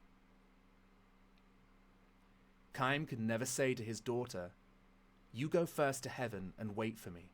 I'll be there before long." Nor would he ever know the joy of reunion with his loved ones. To live for 1,000 years meant bearing the pain of 1,000 years of parting. Chaim continued his long journey. A dizzying number of years and months flowed by, years and months during which numberless wars and natural calamities scourged the earth. People were born and they died. They loved each other and were parted from the ones they loved. There were joys beyond measure and sorrows just as measureless. People fought and argued without end. But they also loved and forgave each other endlessly. Thus was history built up as the tears of the past evolved gradually into prayers of the future. Chaim continued his long journey. After a while, he rarely thought about the wife and daughter with whom he'd spent those few short days in the harbour town, but he never forgot them. Chaim continued his long journey, and in the course of his travels, he stopped by this harbour town again. Sorry, that kind of got me. As the night deepened, the din of the crowds only increased, but now, as a hint of light comes into the eastern sky, without a signal from anyone, the noise gives way to silence. Chaim has been standing in the town's central square. The revelers, too, have found their way here one at a time, until, almost before he knows it, the stone-paved plaza is filled with people. Chaim feels a tap on the shoulder. "I didn't expect to find you here," said the tavern master. When Chaim gives him a silent smile, the tavern master looks somewhat embarrassed and says, "There's something I forgot to tell you before." "Oh?" "Well, you know the earthquake happened a long time ago, before my father and mother's time, even before my grandparents' generation. It might sound funny for me to say this, but I can't imagine this town in ruins." "I know what you mean." "I do think, though, that there are probably things in this world that you can remember even if you haven't actually experienced them. Like the earthquake. I haven't forgotten about it. And I'm not the only one. It may have happened 200 years ago, but nobody in this town has ever forgotten it. We can't imagine it, but we can't forget it either." Huh. That's actually really beautiful, huh? Just as Chaim nods again to signal his understanding of the tavern keeper's word, a somber melody echoes throughout the square. This is the hour when the earthquake destroyed the town. All of the people assembled here close their eyes, clasp their hands together, and offer up a prayer. The tavern master and Chaim along with them. To Chaim's closed eyes come the smiling faces of his dead wife and daughter. Why are they so beautiful and so sad? These faces that believe with all their hearts that tomorrow is sure to come. The music ends. The morning sun climbs above the horizon, and everywhere throughout the town bloom countless white flowers. In 200 years, the white flowers have changed. The scientists have hypothesized that the earthquakes may have changed the nature of the soil itself, but no one knows this for sure. The lives of the flowers have lengthened. Where before they would bloom and wither in the space of a single day, now they hold their blooms for 3 and 4 days at a time. Moistened by the dew of night, bathed in the light of the sun, the white flowers strive to live their lives to the fullest, beautifying the town as if striving to live out the portion of life denied to those whose tomorrows were snatched away from them forever. Wow! Bravo! Very good! Very good. I hadn't read that one. I hadn't read that one in my last playthrough either. Wow. Wow, wow, wow. That was great! Oh, that was so good! Wowee! That was fucking amazing. Holy shit. That was really pretty. I wish I would have in my playthrough, actually, because I actually... It's so true. Like, of course Kaim has probably had countless daughters, sons. Like, you know, he's probably had countless wives, just over the years, and that's not to change the love he's had for them, you know? It's just... He's immortal. He's immortal, for fuck's sake. Is adjusting to the peace and quiet of the house. Is the volume of the stream low for anyone else? No, it's the same, hang on. Ba, ba, ba. It should be, pretty good. So long as you guys can hear it, that's all I really care about in the end.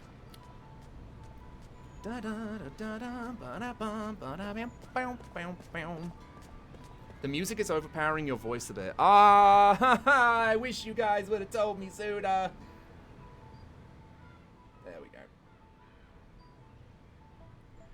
Alrighty, there we are. I've turned it down a little bit. I am also seriously fucking sweaty right now. That story almost got me choked up again. This game is great. Oh, you know what it is, guys? You know what it is? It's the fucking audio mixing again. That gosh dang audio mixing. I need a... sorry. I just had that beautiful fucking story. And I'm filled with gas. That's what happens when you read a big old story and you really take time to breathe. The sound balance was fine before. I'm sorry. I'm sorry. I turned it up a little bit more. How many of these memories are there? If I were to say a ridiculous amount, would you believe me? Yeah, 56. That's a lot of reading. We got a lot of reading to do. We probably won't even be able to find all of them either. Like, some of them are kind of hidden away. It kind of makes the collectathon aspect of this game. Okay, you know what? I feel like if I ever make a part 2 on this game, then I really need to emphasize that I actually was wrong. I think the best way, I think originally I said that, you know, the game kind of expects you to have read the stories to kind of get background information on Kaim, to, you know, get blah, blah, blah, blah, blah. And you never saw all of them. No, it's not so much that. It's more in my video, I was kind of going through it as if you're just, like, going through the cutscenes, because otherwise it would be, like, 1,000,000 gig on my PC, right? But when you're not reading the stories, sometimes some of like, the beats either come out of nowhere, or you're like, I feel no emotional investment in this particular thing. Ah, fuck! That scared me, but thank you very much, Catastros. Thank you so much for... Oh my god, 25 quid. Holy shit, thank you. God damn. You know what? I will take that tip as a thank you for reading you a story. Thank you very much. I bow to you, my friend. I bow to you. I give Jess a kiss on the head. Mwah! I give her a... What? Hang on, wait. I wonder if I can time it. Wait. Hang on. Wait. What's a good noise to play? Oh, I've got one. Hang on. I need to fight. Wait. Fuck! Perfect. Okay. Could be a fun challenge to get them all. It's just like Pokemon. Only Pikachu just fucking dies over and over and over again. Pikachu woke up with a start. It was another day. His wife was dead, and he lost the lasagna he made the day before. Wait, what are you fucking talking about? What do you mean I can't go in? None of his servants, no one is allowed to see him. Away. Wait a minute, am I stupid? Hang on a minute, I might be stupid. Wait, I might be stupid, Formations, Mother fricker, where was I supposed to go? I think I was meant to go back a bit. Oh, wait, was I supposed to go back to the council? Oh, I bet that's it. Okay. This was still at a point where video games kind of. Oh yeah, this pissed me off, by the way. This actually did piss me off when I first played the game. You know how I was like, you gotta kick all the buckets, you gotta kick all the thing. Yeah, guess what? Posters count as well. Fucking posters, are you kidding me? Sakaguchi! I've ran past so many goddamn posters, and now I have to... I feel like Kaim's just, like, vandalizing things now. He's vandalizing things for sick profit. Huh? Yeah, so Lost Odyssey and Blue Dragon in general. They hide items, like, here. And also, it's also really funny, because I love it when you walk past them and Kaim looks like he's really fucking invested. Look, check this out. Oh no, wait. Oh, do it! Ah, damn it! So I like it when his head goes like...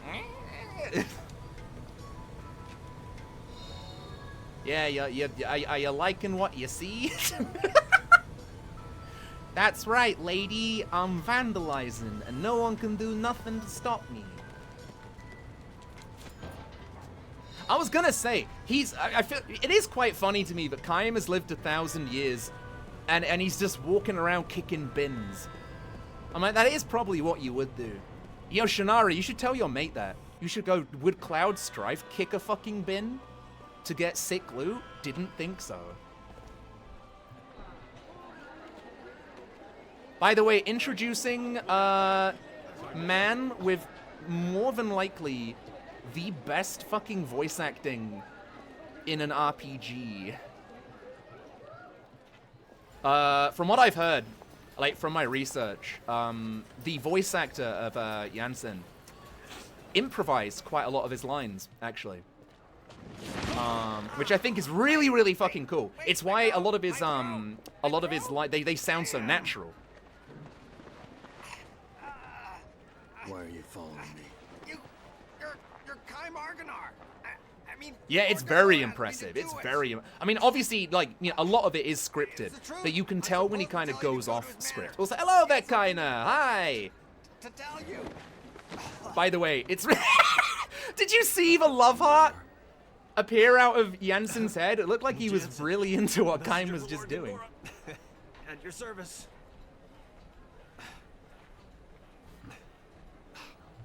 1,000 years unemployed. That's not true. He worked on the pier. Don't talk shit about my boy.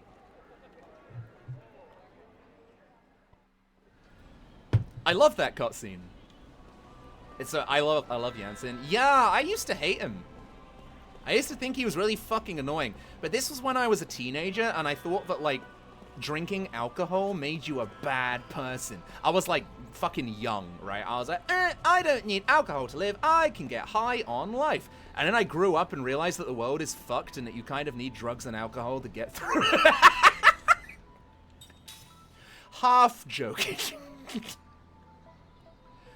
Oh, little me filled with fucking naivete, as they say. That dog looked weird. Oh, buddy, the dogs in this game are fucked. It's like Final Fantasy 13 levels of bad dog. Hello, where am I supposed to go? Hello. Hello, can I see Gongora? He's been confined to his person. You won't find him here. If you want to go see, go straight down this street and you'll come to a... Fuck off, game. Piece of shit. I hereby rate Lost Odyssey a 1 out of 2. You had fresh takoyaki? Aw, baby.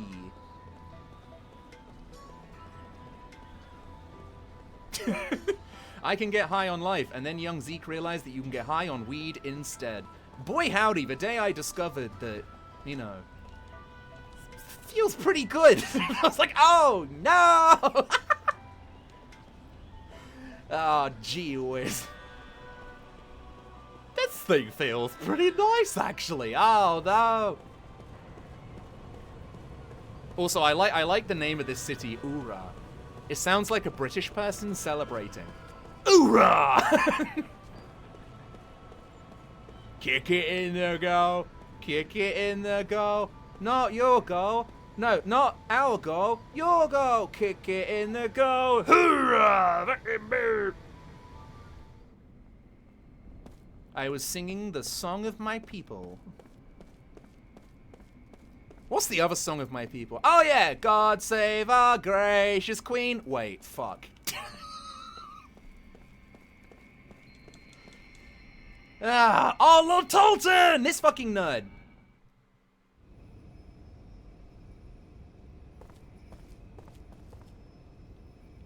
I like this guy.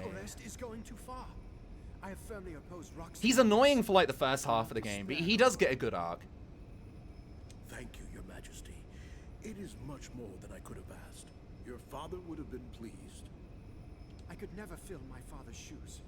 And now that Ura is a republic, I am simply a citizen like everyone else. I am no longer Your Majesty. I respect the royal blood that flows in your veins. It is only fitting that I offer the respect you're due. Sure. Do not be foolish. People will think you're a dissident who wants to restore the monarchy. What? No. No. Not Gongaga. I don't know about you. I look at this man, I see trustworthy individual. I'm truly happy that you have come to see me. You've always been so kind.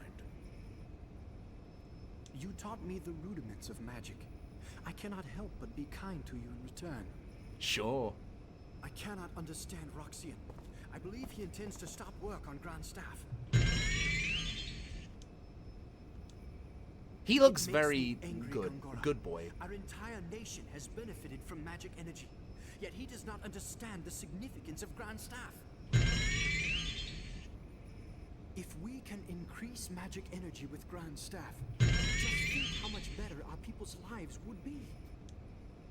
We would no longer need soldiers. You have seen the future of Ura, and how Grand Staff can be. Roxian's vision is too narrow for our nation to grow. I am sorry you had to witness that. That's okay. There is no need to apologize. I'm happy Your Highness understands. But yeah, if they stop Grand Staff, we could develop a newer and far better magic engine. Please let me know what you need, Gongora. I can help you. Yeah, I remember the whole thing with Grand Staff. Like, near the end of the game, I actually love what they do with it. I love the fact that Grand Staff is literally just a giant fucking staff. It's a giant, like... It's like an airship staff, right? It's a staff that you can, like, move using your magic, and you can use this... It's such an interesting concept. I don't know if anyone else has ever done it before. The idea of just, like, a wizard's staff, at least, like, the one that fucking Gongora is making, it's a staff that he can, like, move and control, and he can, like, funnel all of the magic into it and just, fireball, you know what I mean? Like, it's crazy. I am unworthy, Your Highness. I want to pluck off those diamonds on his back. Is he wearing shitty golden armor or just... Oh, he's the prince. Well, at least he was the prince. Before the monarchy was overthrown. Da, da, da, da, da, da. Da, da, da, da, da. I will say though, for the first half of the game, you're gonna want to push Tolton over. You're gonna want to push his face in the mud just a little bit. Please, go in. These guys look like ex-death cultists. Fucking sick armor, by the way. Like, really, really cool. You know what? If I could have that armor in Final Fantasy XIV as a mage, that'd be sick.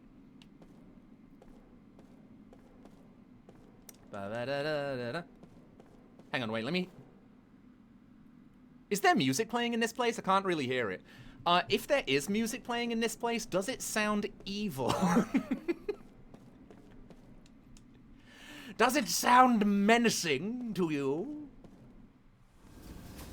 Armor, I see that as robes. I see that as...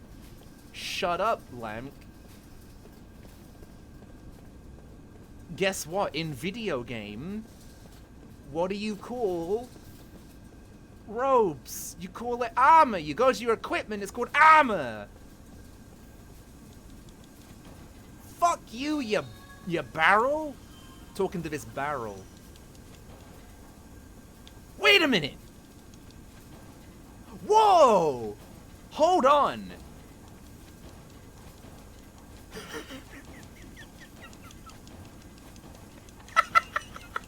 Whoa! The fucking lid has physics!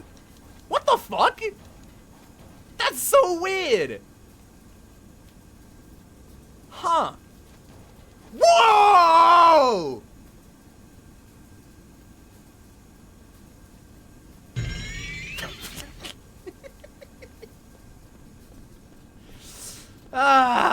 Okay. That was amazing. That was the most magical thing I've ever seen. Are there any more cool items here that I can use?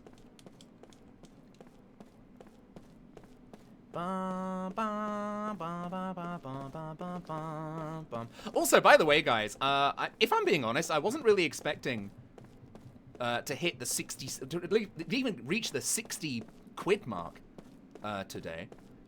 So the fact that we've already gotten this high and it's only like fucking stream 1. What can I go through the door, please? Thank you. That's incredible. So thank you so much, guys. You're very, very, very generous. Thank you. If you speak to this thing, you can go to a secret dungeon later in the game. Pretty sure you need to go there to get Tolton's, like, best sword or something like that. It's either that or it's, like, one of Kaim's weapons. I played this game a whole lot, and it was during the burnout arc as well. It was, like, when I was really, really just burnt out from YouTube. But I was having so much fun just, like, playing the fucking game, right? Wait, hang on. I may have been stupid. Give me a second. Hold on one moment, please. Your final Gorona study, go through the door and take the lift. Oh, I'm supposed. Okay, thank you. See, talking to NPCs actually kind of helps sometimes. Crazy.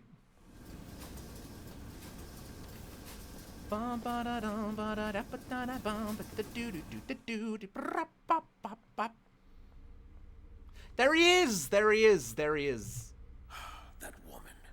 How could she be an Ura without... Ura!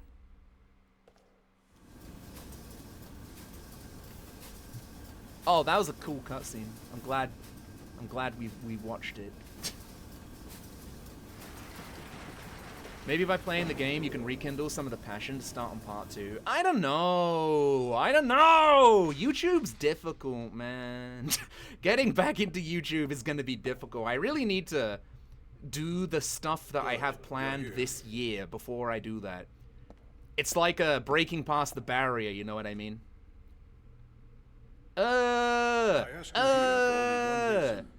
Don't kiss Gongiggles. He's naughty. Naughty boy. Hold on. Also, that's alright, Francois. Thank you so much for joining. I hope you appear in another stream. There he is! My boy! Oh my god. Hey, whoa, hey, you are really short-tempered. Hey, I don't have a sword, okay? His voice actor just pops the fuck off in this game. I'm just a messenger. Like, I'm actually taking off my headphones just to hear the TV more. That's good.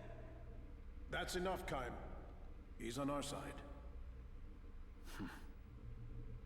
Thanks. A little late, though. We can use him. He's cunning and quick. Jansen has like the nicest I want you to take him on your eyelashes. investigation of Grand Staff. No way, sir. You know, I thought he'd say that, my lord. His shoes. Hello. Look, this other immortal... Giving oh, no, trust me, I wasn't poo-pooing the idea, don't worry. Why? The woman was once a pirate. Yay! I don't know how it happened, but she's now a soldier for our army. Best go. Jensen Wiki. I also think Ming is pretty good. Ming is also very nice. He has a healthy respect for women. There's a healthy respect for women. All right, I'm gonna pause it because there's an ad going on right now.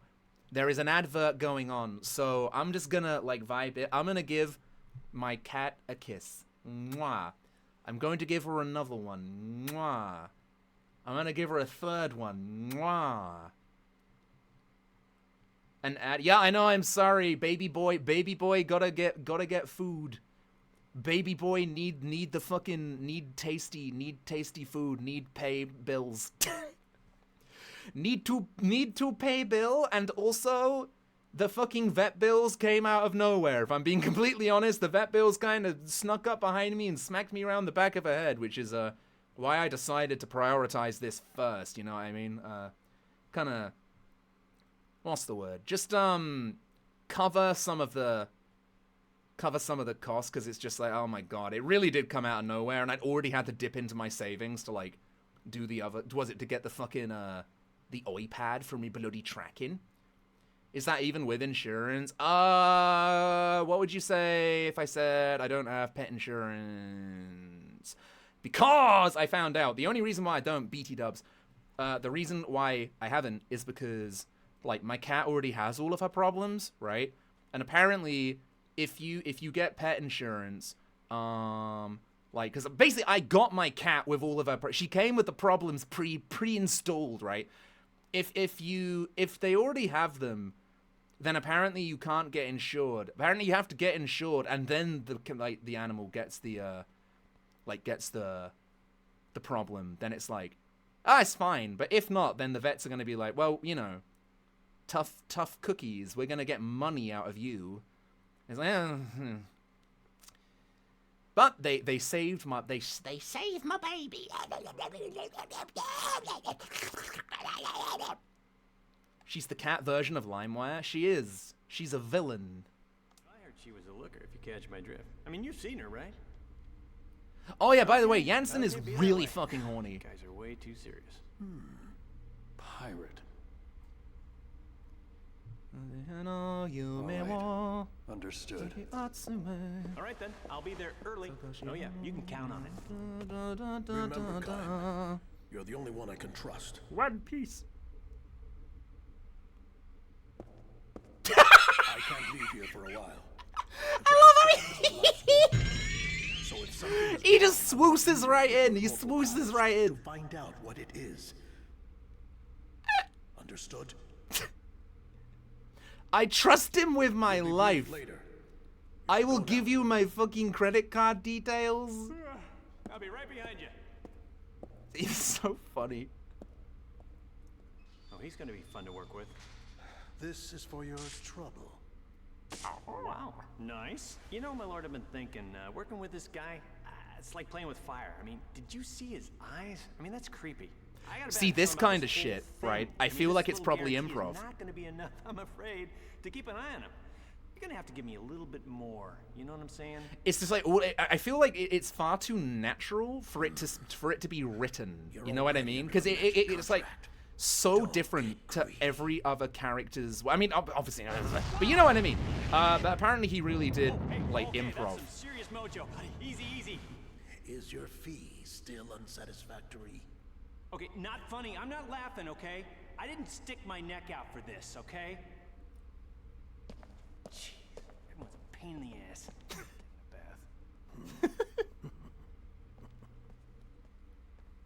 It sounds so natural. Yeah, it's brilliant. Like, it really is. I can't believe I used to hate him when I was a kid. He's just a fucking idiot. Like, that's the whole thing. Like, Jansen is a fucking idiot with a heart of gold. But my god, does he cause problems. Well, I guess, was it scumbag with a heart of gold? You know what I mean? Lieutenant Argonaut, you have everything you need for your journey. You should prepare yourself so that you may better fulfill the expectations of Lord Gongora. Having you coming in and out of here could damage Lord Gongora's reputation. The council won't look kindly on it. You won't be allowed to re-enter the mansion once you leave. Are you sure you want to leave? I'm gonna go. Bye. Also, by the way, guys, before the stream ends, do you think we can hit 100 pounds? Do you think? I think that's probably. Oh, I think that would pretty. Wait, why was Eyebrow's bottom lip quivering in the last shot? He thought about the time he did that really embarrassing thing and his girlfriend broke up with him for it. You know what I mean? I'm gonna leave. Bye.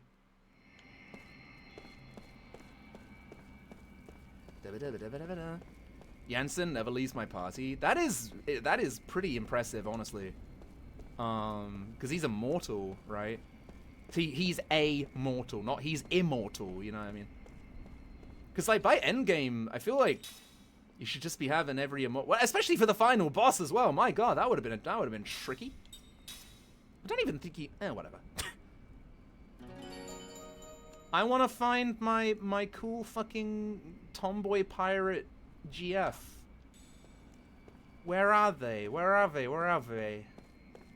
Can I get inside this freaking disgusting looking carriage? No. Oh, I'm so thirsty.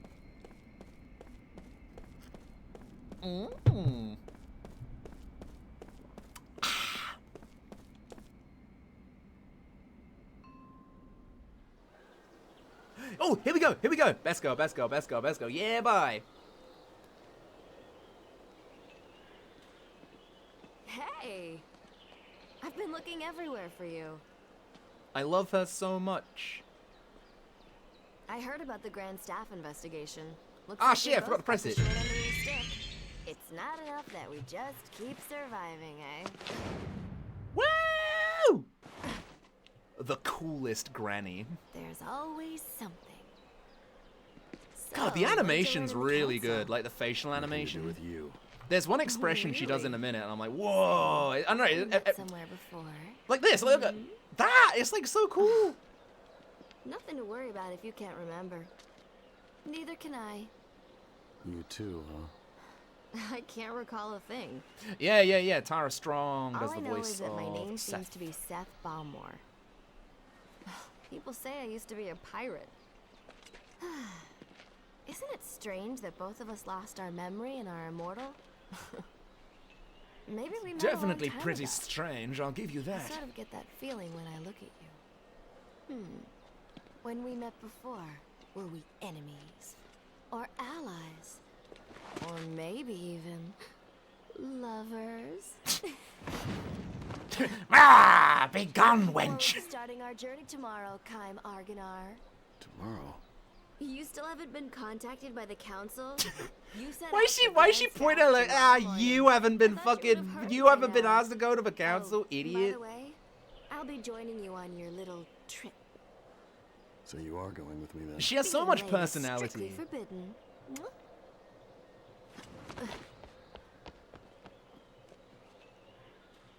I also like this little shot here, which kind of implies that that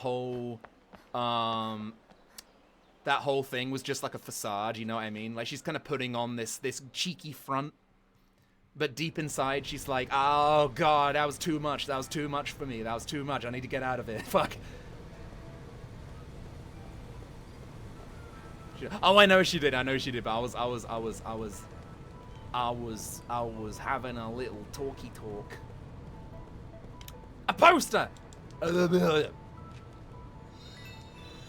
Fuck yeah, money, money, money. Ba-dum, ba-dum, ba-ba-bum, ba-dum, ba-ba-bum, do-do-do-do-do-do. Alright, so now I think I need to go back to the inn? No. I'm gonna buy some more shit first, because the next place we're going into has... I mean, when I was a kid, I used to find it really hard, and apparently everyone else used to think so too. Basically, it's a bit of a newbie barrier.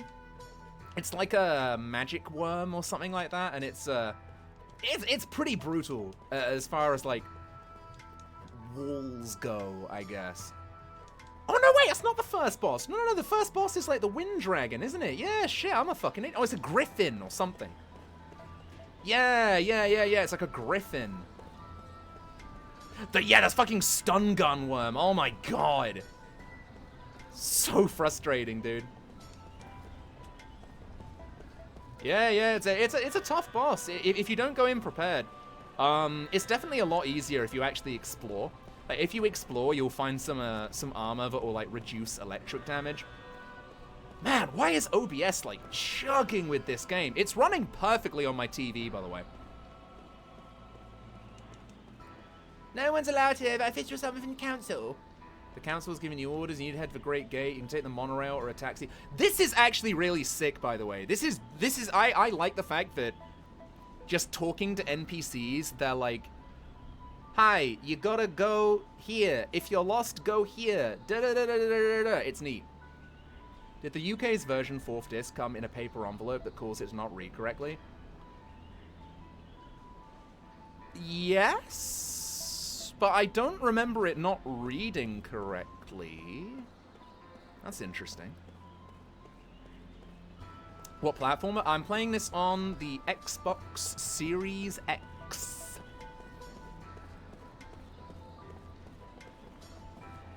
But yeah, it definitely came in a paper sleeve. Oh man, it's like each new frame. It's so fucking weird to me that like each new frame it's only lagging in OBS. I don't get why. I don't know. Maybe it's just I don't know. It's a video game thing. Wind seal leaf. Fuck yes.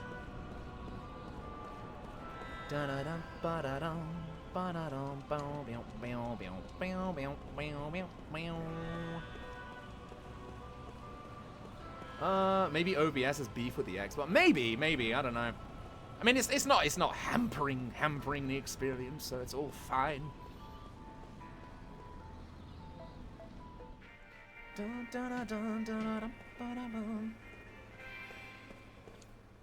Even the save points give me Final Fantasy X vibes. You know what I mean? They kind of look like the sphere saves.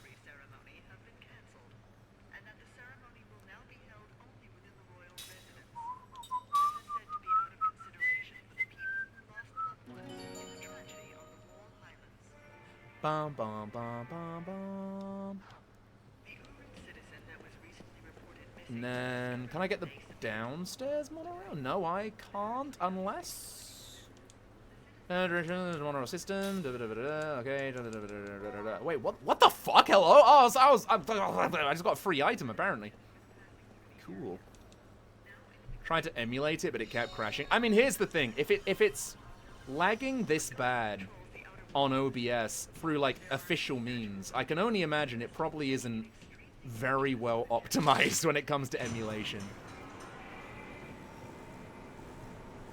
And it's sad as well because I kind of feel, I mean, maybe there are some dedicated people out there who could like make it up to snuff. You know, like fucking Drakengard used to be shit, but then some legend, I don't know who, but some legend just bloody came along and went, right, I'm gonna fix it. And they did. Or at least like the update for PCSX2. For the Great Gate. Yeah, baby. Let's go.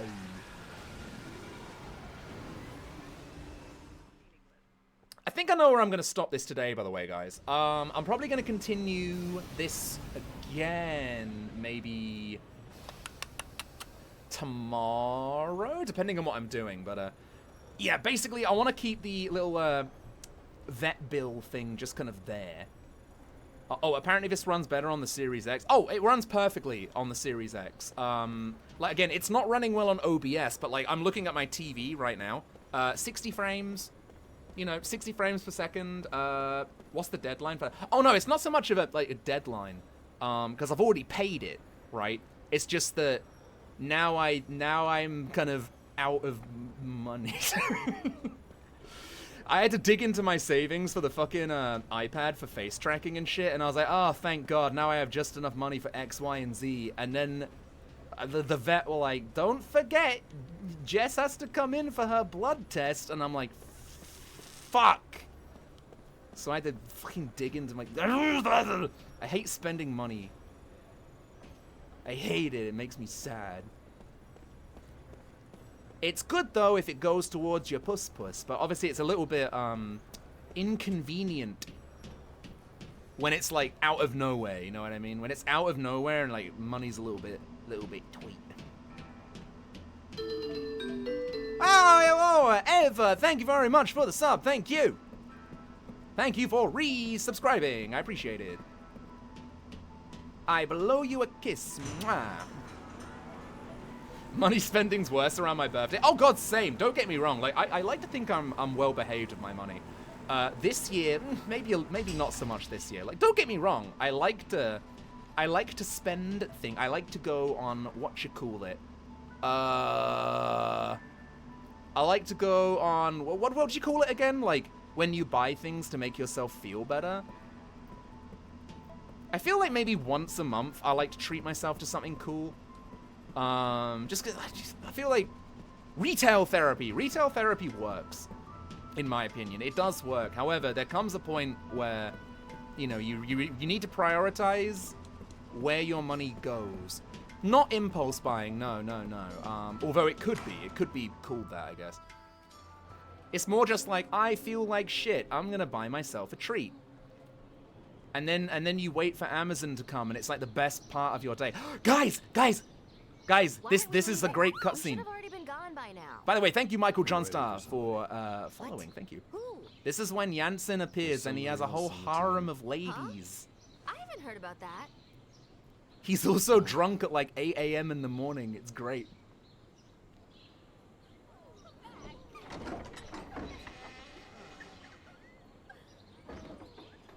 Like today, for example, I treated myself to The Witcher 3. Because I don't know if you guys have seen, The Witcher 3 is on sale for 90% right now. 90%! You could get a fucking Freddo Frog chocolate bar with that amount. It's ridiculous. What a woman! Why are you late? Can't you tell? A man's gotta do certain things before leaving on. I will say one thing, Jansen's voice actor's drunk voice could do with a little work, but it is still very funny. No, not only is Jansen getting like day drunk, he's getting like day sex as well. Some could call it day sex machina. Day sex machina, thrice. Oh, don't say that. That's so nice. Oh, you girls, I'm already missing you. The animations. Hey, 15 more minutes. 25 minutes. We can have time with each, according to Funny Boy. You poor things. What a way to introduce him, right? I think it's such a way to fucking introduce him. Also, Seth being an absolute goddess right now. You're such a doll. Come and play with us next time, honey. Hey, don't touch me. Get out of here. Shoot. Oh, that's not very nice. Okay, bye-bye, girls. Don't cry. Hey there, Dr. Deathbed. What's up? How's it going, man? I'm loving the little Pope rat next to your head. Looking good. Great. Just what we need. More useless baggage. Hey, that's not nice. I ain't gonna come in real handy. You know, you can count on it. Oh, hey. Man, his... Ow. Hey. Man, you are so angry. Oh, nice. Did you down to a late Father's Day lunch? That's awesome. You ready?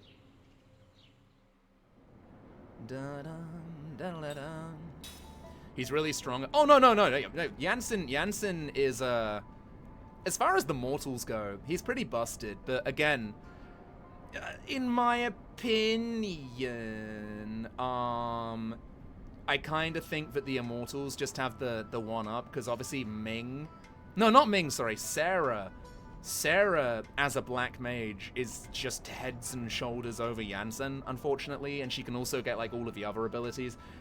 I get having Jansen in your party, but like, I at the very end of the game, I was like, I need my Immortals. Could be strong and powerful.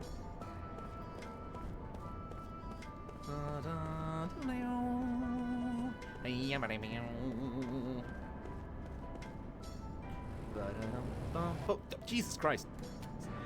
It's like the cars in Final Fantasy VIII again. You know, you know in Final Fantasy VIII, when you're in that place, it's like dun dun dun dun dun dun dun dun. When you're in that place, the fucking cars go at like 1,000,000 miles per hour. It's so funny. Alright, Barkus, give us some shit. What do we have? Healing medicine. We currently have... How much do we have? 760 gold. I'm going to get 3 of these. Scramdilly umptious. Let's get 6 of these. Beautiful! And then... I'm going to want more of those. Flare bomb, aqua bomb, wind bomb, ground bomb. Should be alright. I run a small and humble shop in the city of Ura. If you're in need of medicine or such, pay me a visit. I think you'll be quite happy with what you'll find. Thank you, Dad.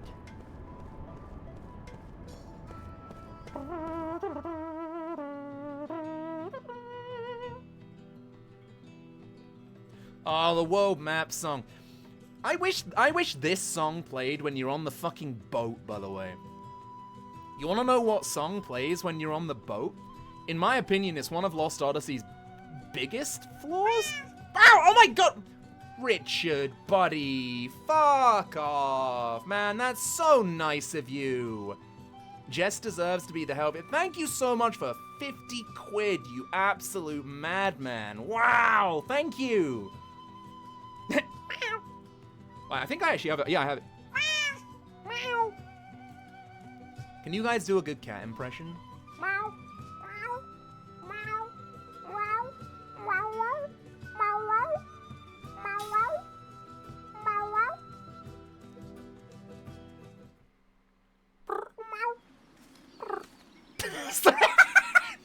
We're getting into furry territory.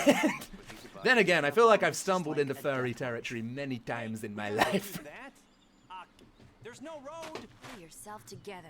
If this is all it takes to wear you out, we're in trouble. Yeah, well, I don't wear out in bed. Can I say one thing, by the way?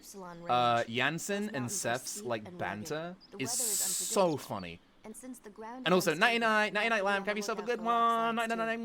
Of course, I expect to see you take a tumble into the canyon before we see any rocks doing it. Yeah, funny. You know, Lord Gungora was saying you have a problem with your memory, right? I mean, you sure know these mountains well enough. And of course, you know you shave your legs every day and you pluck I your love the little eyebrows. thingy mountain house you find money? it. That's So, probably where I'm gonna stop it today, confused. guys. Sure I think you really don't stopping. No, I'm gonna lock. Okay, guys, we're gonna lock in. All right, we're gonna fucking lock in.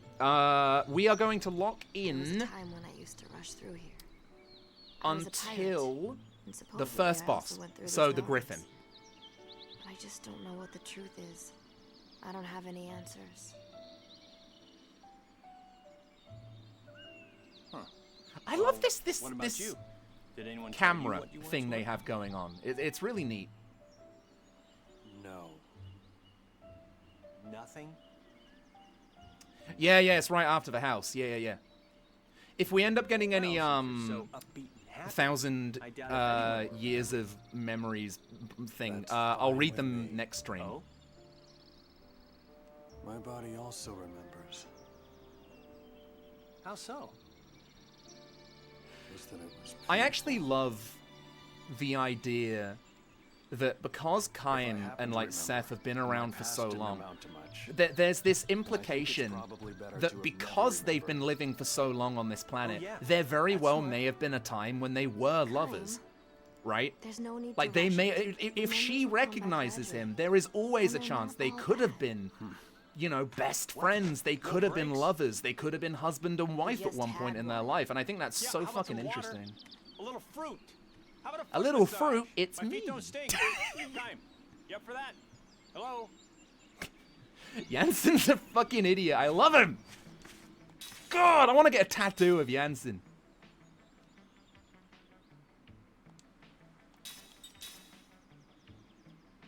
They were roommates. I'm pretty wasn't who was Seth's husband again? Was Seth's husband the weird, like,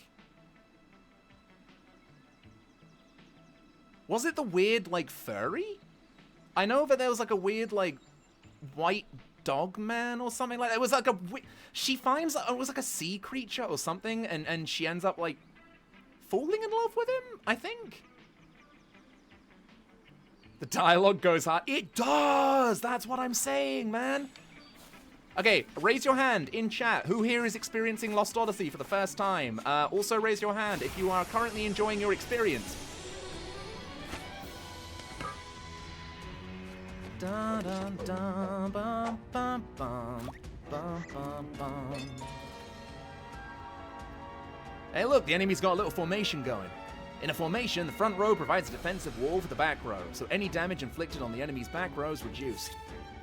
Okay. Oh, these are the game's, or I should say Mistwalker's version of, like, Moogles, by the way. It's pretty crazy. Like, these little guys are in Blue Dragon as well. I want to say they're in, like, Terra Battle as well.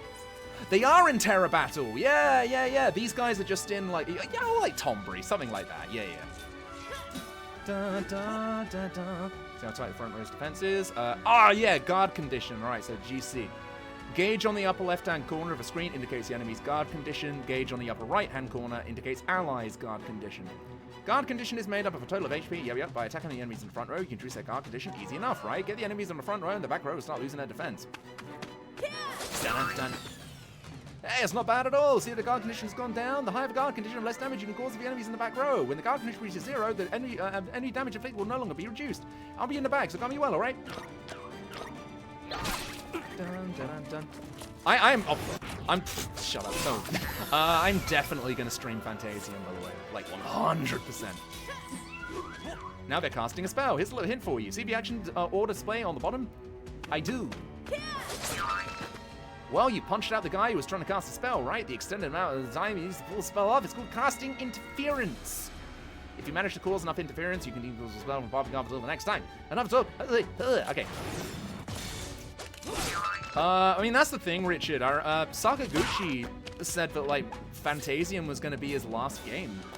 So I don't know if we're going to get him, but it might also be a Miyazaki thing where he's like, I'm retiring, and then, like, 2 days later he's like, I forgot my reading glasses. By the way, another movie?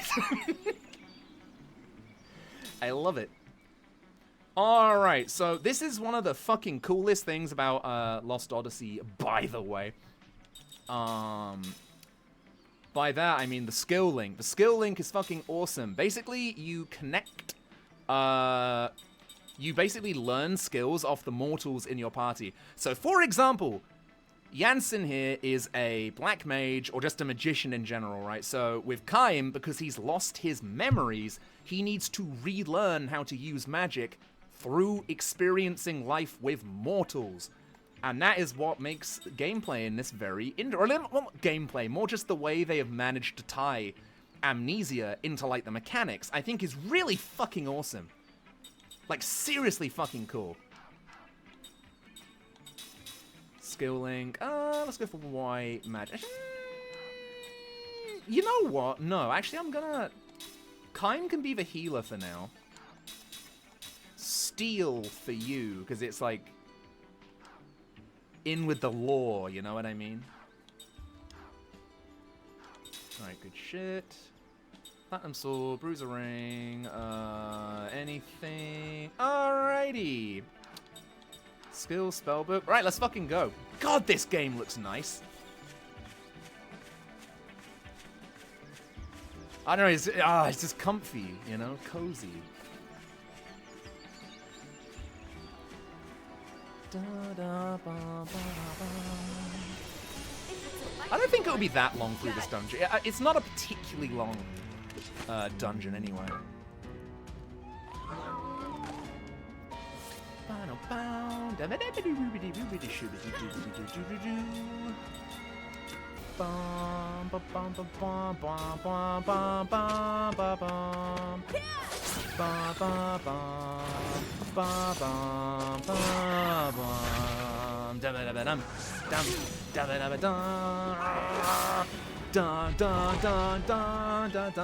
It's such a good trick. Man, the enemy designs in this.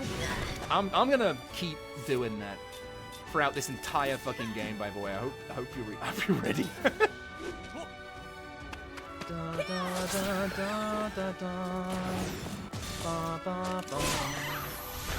Yeah.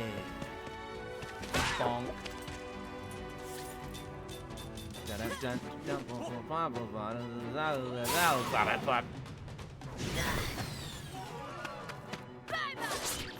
Yeah. That was a close one. I honestly would have liked a Lost Odyssey 2, quite frankly. You know what they could have done? They could have made Lost Odyssey 2 and it could have been like Final Fantasy. It could have just been something in a similar vein, you know what I mean? I think that would have been really cool. Janssen learned level 2 black magic. That is way too fast. Dun, dun, dun, dun, dun. Dun, dun, dun. Dun, dun, dun, dun, dun, dun. Yeah, I did, Flame Prince. Yeah. Had a few people drop some good uns, drop some big uns, which I really do appreciate. Literally anything I appreciate, seriously. That also includes just watching for free, by the way. I mean it.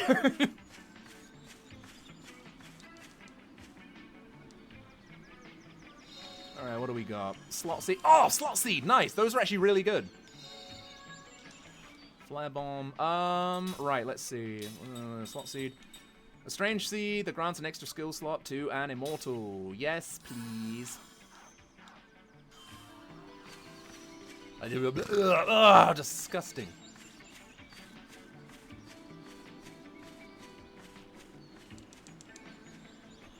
There's something so nice about, like, these... How can I put it? In games like Final Fantasy X, I do it as well, where you're kind of looking at the minimap more than you are the game, you know? Because the minimap shows you where the treasure is, you know? If there's a little kind of, like, incline or a little divot, you know they're going to be hiding some tasty loot.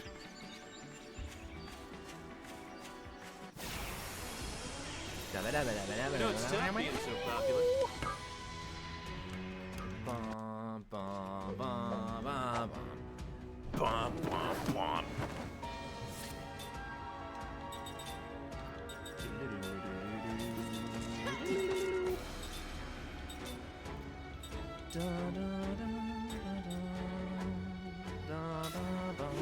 Sorry, I get way too into the music. It's oh, yeah, boo-boo. Thank you very much for the sub. Thank you. There's something something about Uematsu's composition in this game. I don't know about you guys, like, for example, this battle theme, for me at least, it's so much different than some of his other stuff. There's, like, instruments that he rarely ever uses in this track. You can kind of hear it in the background with that melody, but it definitely, I feel like he really kind of, he stretched himself for this game. Fucking press the button. Die, idiot. Yeah. When or if we get to the final boss, by the way, it's gonna be beautiful, because I still think that is one of the sickest final boss fights in, like, or final boss themes, sorry, like, it's so good, man. Dun, dun, dun, dun, dun, dun. All right, level 1. We got steel, level 1. Yeah, there you go. So yeah, and then basically you learn abilities like Final Fantasy IX, only your equipment is your mortals. Skill Link, Jansen, White Magic. Yeah. More healing is good. Skill Link set. I think we should be okay. It's not like we need to worry that much anyway. It's the first fucking dungeon.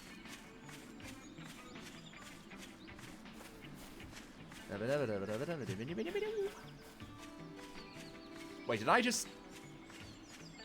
Was I a silly boy? Oh, no way! Hang on, did I... Oh, no shit! I think I accidentally found, like, a fucking shortcut or something. That's weird. Okay. That's pretty cool. Oh, wait a goddamn second. I forgot. Ladies and gentlemen. Items in tree. This is really bad for me, because now I'm going to be running up to every single fucking tree. God damn it. Are there any items in you? No, okay. Shame.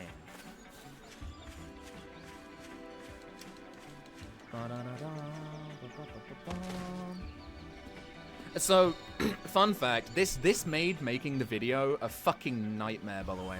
What I'd have to do every single time, and that is no exaggeration, is I'd have to go through the dungeon, like, speak to every barrel and tree I could, then go back to the start of the dungeon and run through it, because otherwise, footage would be split up with running into trees every 5 seconds, and it's no good, you know? It's fine if you're not doing a video on it, right?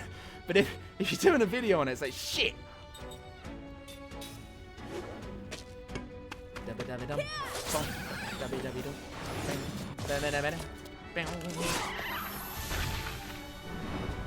Oh, David, scoop it up and butt up.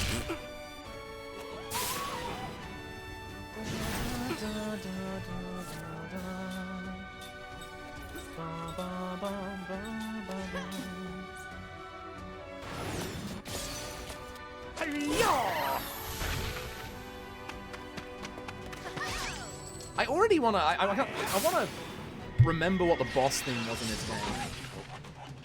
Just like, was it? Dun, dun, dun, dun.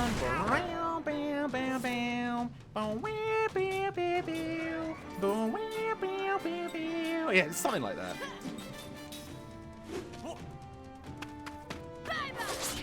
Mystical item PTSD is PTSD. Well, it's not even that. It's more just there are some really, really fantastic items in this game, and you kind of need to just run into shit constantly, and it doesn't make for good footage, you know? Like, you don't really consider that when you just like watching the video or whatever, but it didn't look good, you know? It was just being interrupted all the goddamn time, and it was annoying. I am also getting seriously fucking tired right now, by the way, guys. I apologize. Like I said, I'm running on like half an hour. For those of you that kind of came in late, by the way, I am literally surviving on about half an hour's sleep.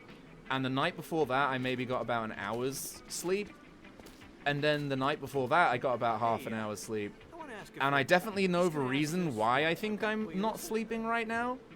And I'm just like, oh my god. It's like when you're absolutely tired as shit and you cannot go to sleep. You just want to go to sleep. Right? Hope you get some good sleep tonight. I really hope so. Also, Mr. Postlamp, thank you so much for the sub. Thank you. Thank you. Whining. Okay. Is that all you can say? Do you see what I mean about the mixing, by the way? In that hut over there? All you do is complain, complain, complain. I'm not like you two. I'm a normal human being. What should we do? Hope I get some good night's sleep. I do too. I do too. I mean, I feel like one reason it might even be is I'm giving up vaping again. As well as like changing like ADHD meds and everything like that, or just coming completely off ADHD meds until I'm put on a new one, alongside a whole bunch of other fucking shit that's going on. It's just like, oh my god. So I'm not surprised. Even the doctors are just like, yeah, I'm not that surprised. I will be going in to see the doctor, by the way, as far as like the health side of thing goes, by the way, because I know some of you might be kind of curious how that's all going. I'm going into the doctor's on Monday. They are going to be listening to my heart. They're going to be listening to my lungs just to make sure everything's okay. I believe they're going to be taking blood, which is good. So yeah. Good luck getting off the vape. I mean, it's just... I've never been short of breath in my life until, like, this week. And it kind of got me scared because I'm like a massive, I have a massive phobia of things inside my body not working. You know, it kind of scares me a little bit. It freaks me the fuck out. So I just don't like the idea of having this organ inside my body that isn't functioning properly. It kind of freaks me out. I don't know why.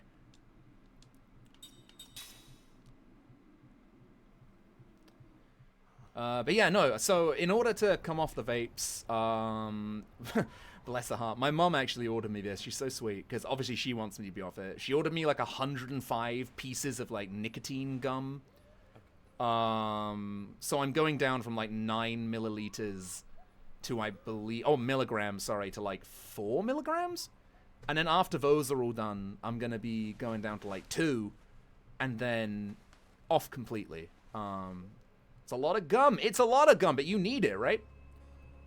Ah, the forbidden Malteser. Hello there, Jansen. Dare you take a nibble of my naughty Malteser? Even a fragment of their memories.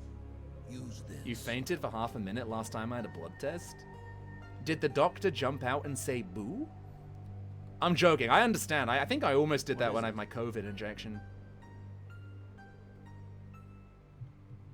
I'm not evil.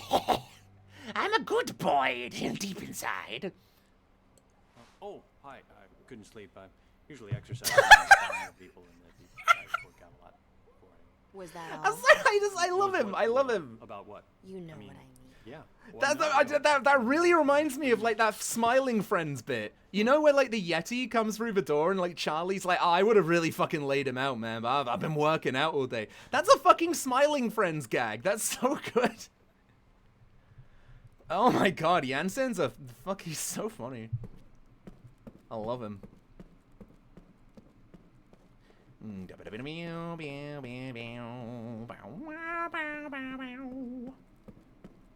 Do you guys want to save the boss fight for next time? Because I feel like if we save it for next time, we're going to get like 3 boss fights in a stream. If we save now and take a break, it basically means we've gotten like a ton of exposition. You've got to see the gameplay. We have a boss ready, so you know that the next time we stream, there's an exciting fight at the very beginning. You know what I mean? So I kind of feel like that would be a good idea. And I'm also tired as shit, and I really need to go to bed. Yes. But that being said, guys, I really, really do appreciate everyone tuning in, and especially being so generous for little old Jesse. I really do appreciate it. I was expecting maybe like 30 quid today, and like maybe getting the rest of it over the weekend, maybe. So getting £117 today is absolutely fucking crazy, and I really do appreciate it. And I am more than positive that Jess would appreciate it as well. And just to, you know, to show you that I am not scamming anyone, I have here a receipt of all of... What's that? Oh, no, it was fine. It was a regularly scheduled blood test. However, a lot of the price kind of comes from all of her medication, the fact for, like, the blood test in general. What else was there? There was, like... Yeah, like, in-house blood testing and shit. But you can see there, 165. I just made it 160 for, like, easy. But, yeah. There it is. All right. Anyway. I'm off. I will catch you guys later. I've had a simply splendid time. And I hope that you will all go and give Rococo a whole lot of love today, because she is, I believe, doing a 24-hour stream. So please go and give the clown a whole bunch of love. I would really appreciate that. Pleasey, pleasey, please, please. And yeah, catch you all tomorrow. I've had a lovely time. And thank you so much for the donations, for the subs. Thank you very much for making me and Jess's life a little bit easier. I really do appreciate that. And yeah, I'll catch you all in the next one, guys. We're going to go against a crazy boss time next time we play Lost Odyssey. Catch you later. Bye!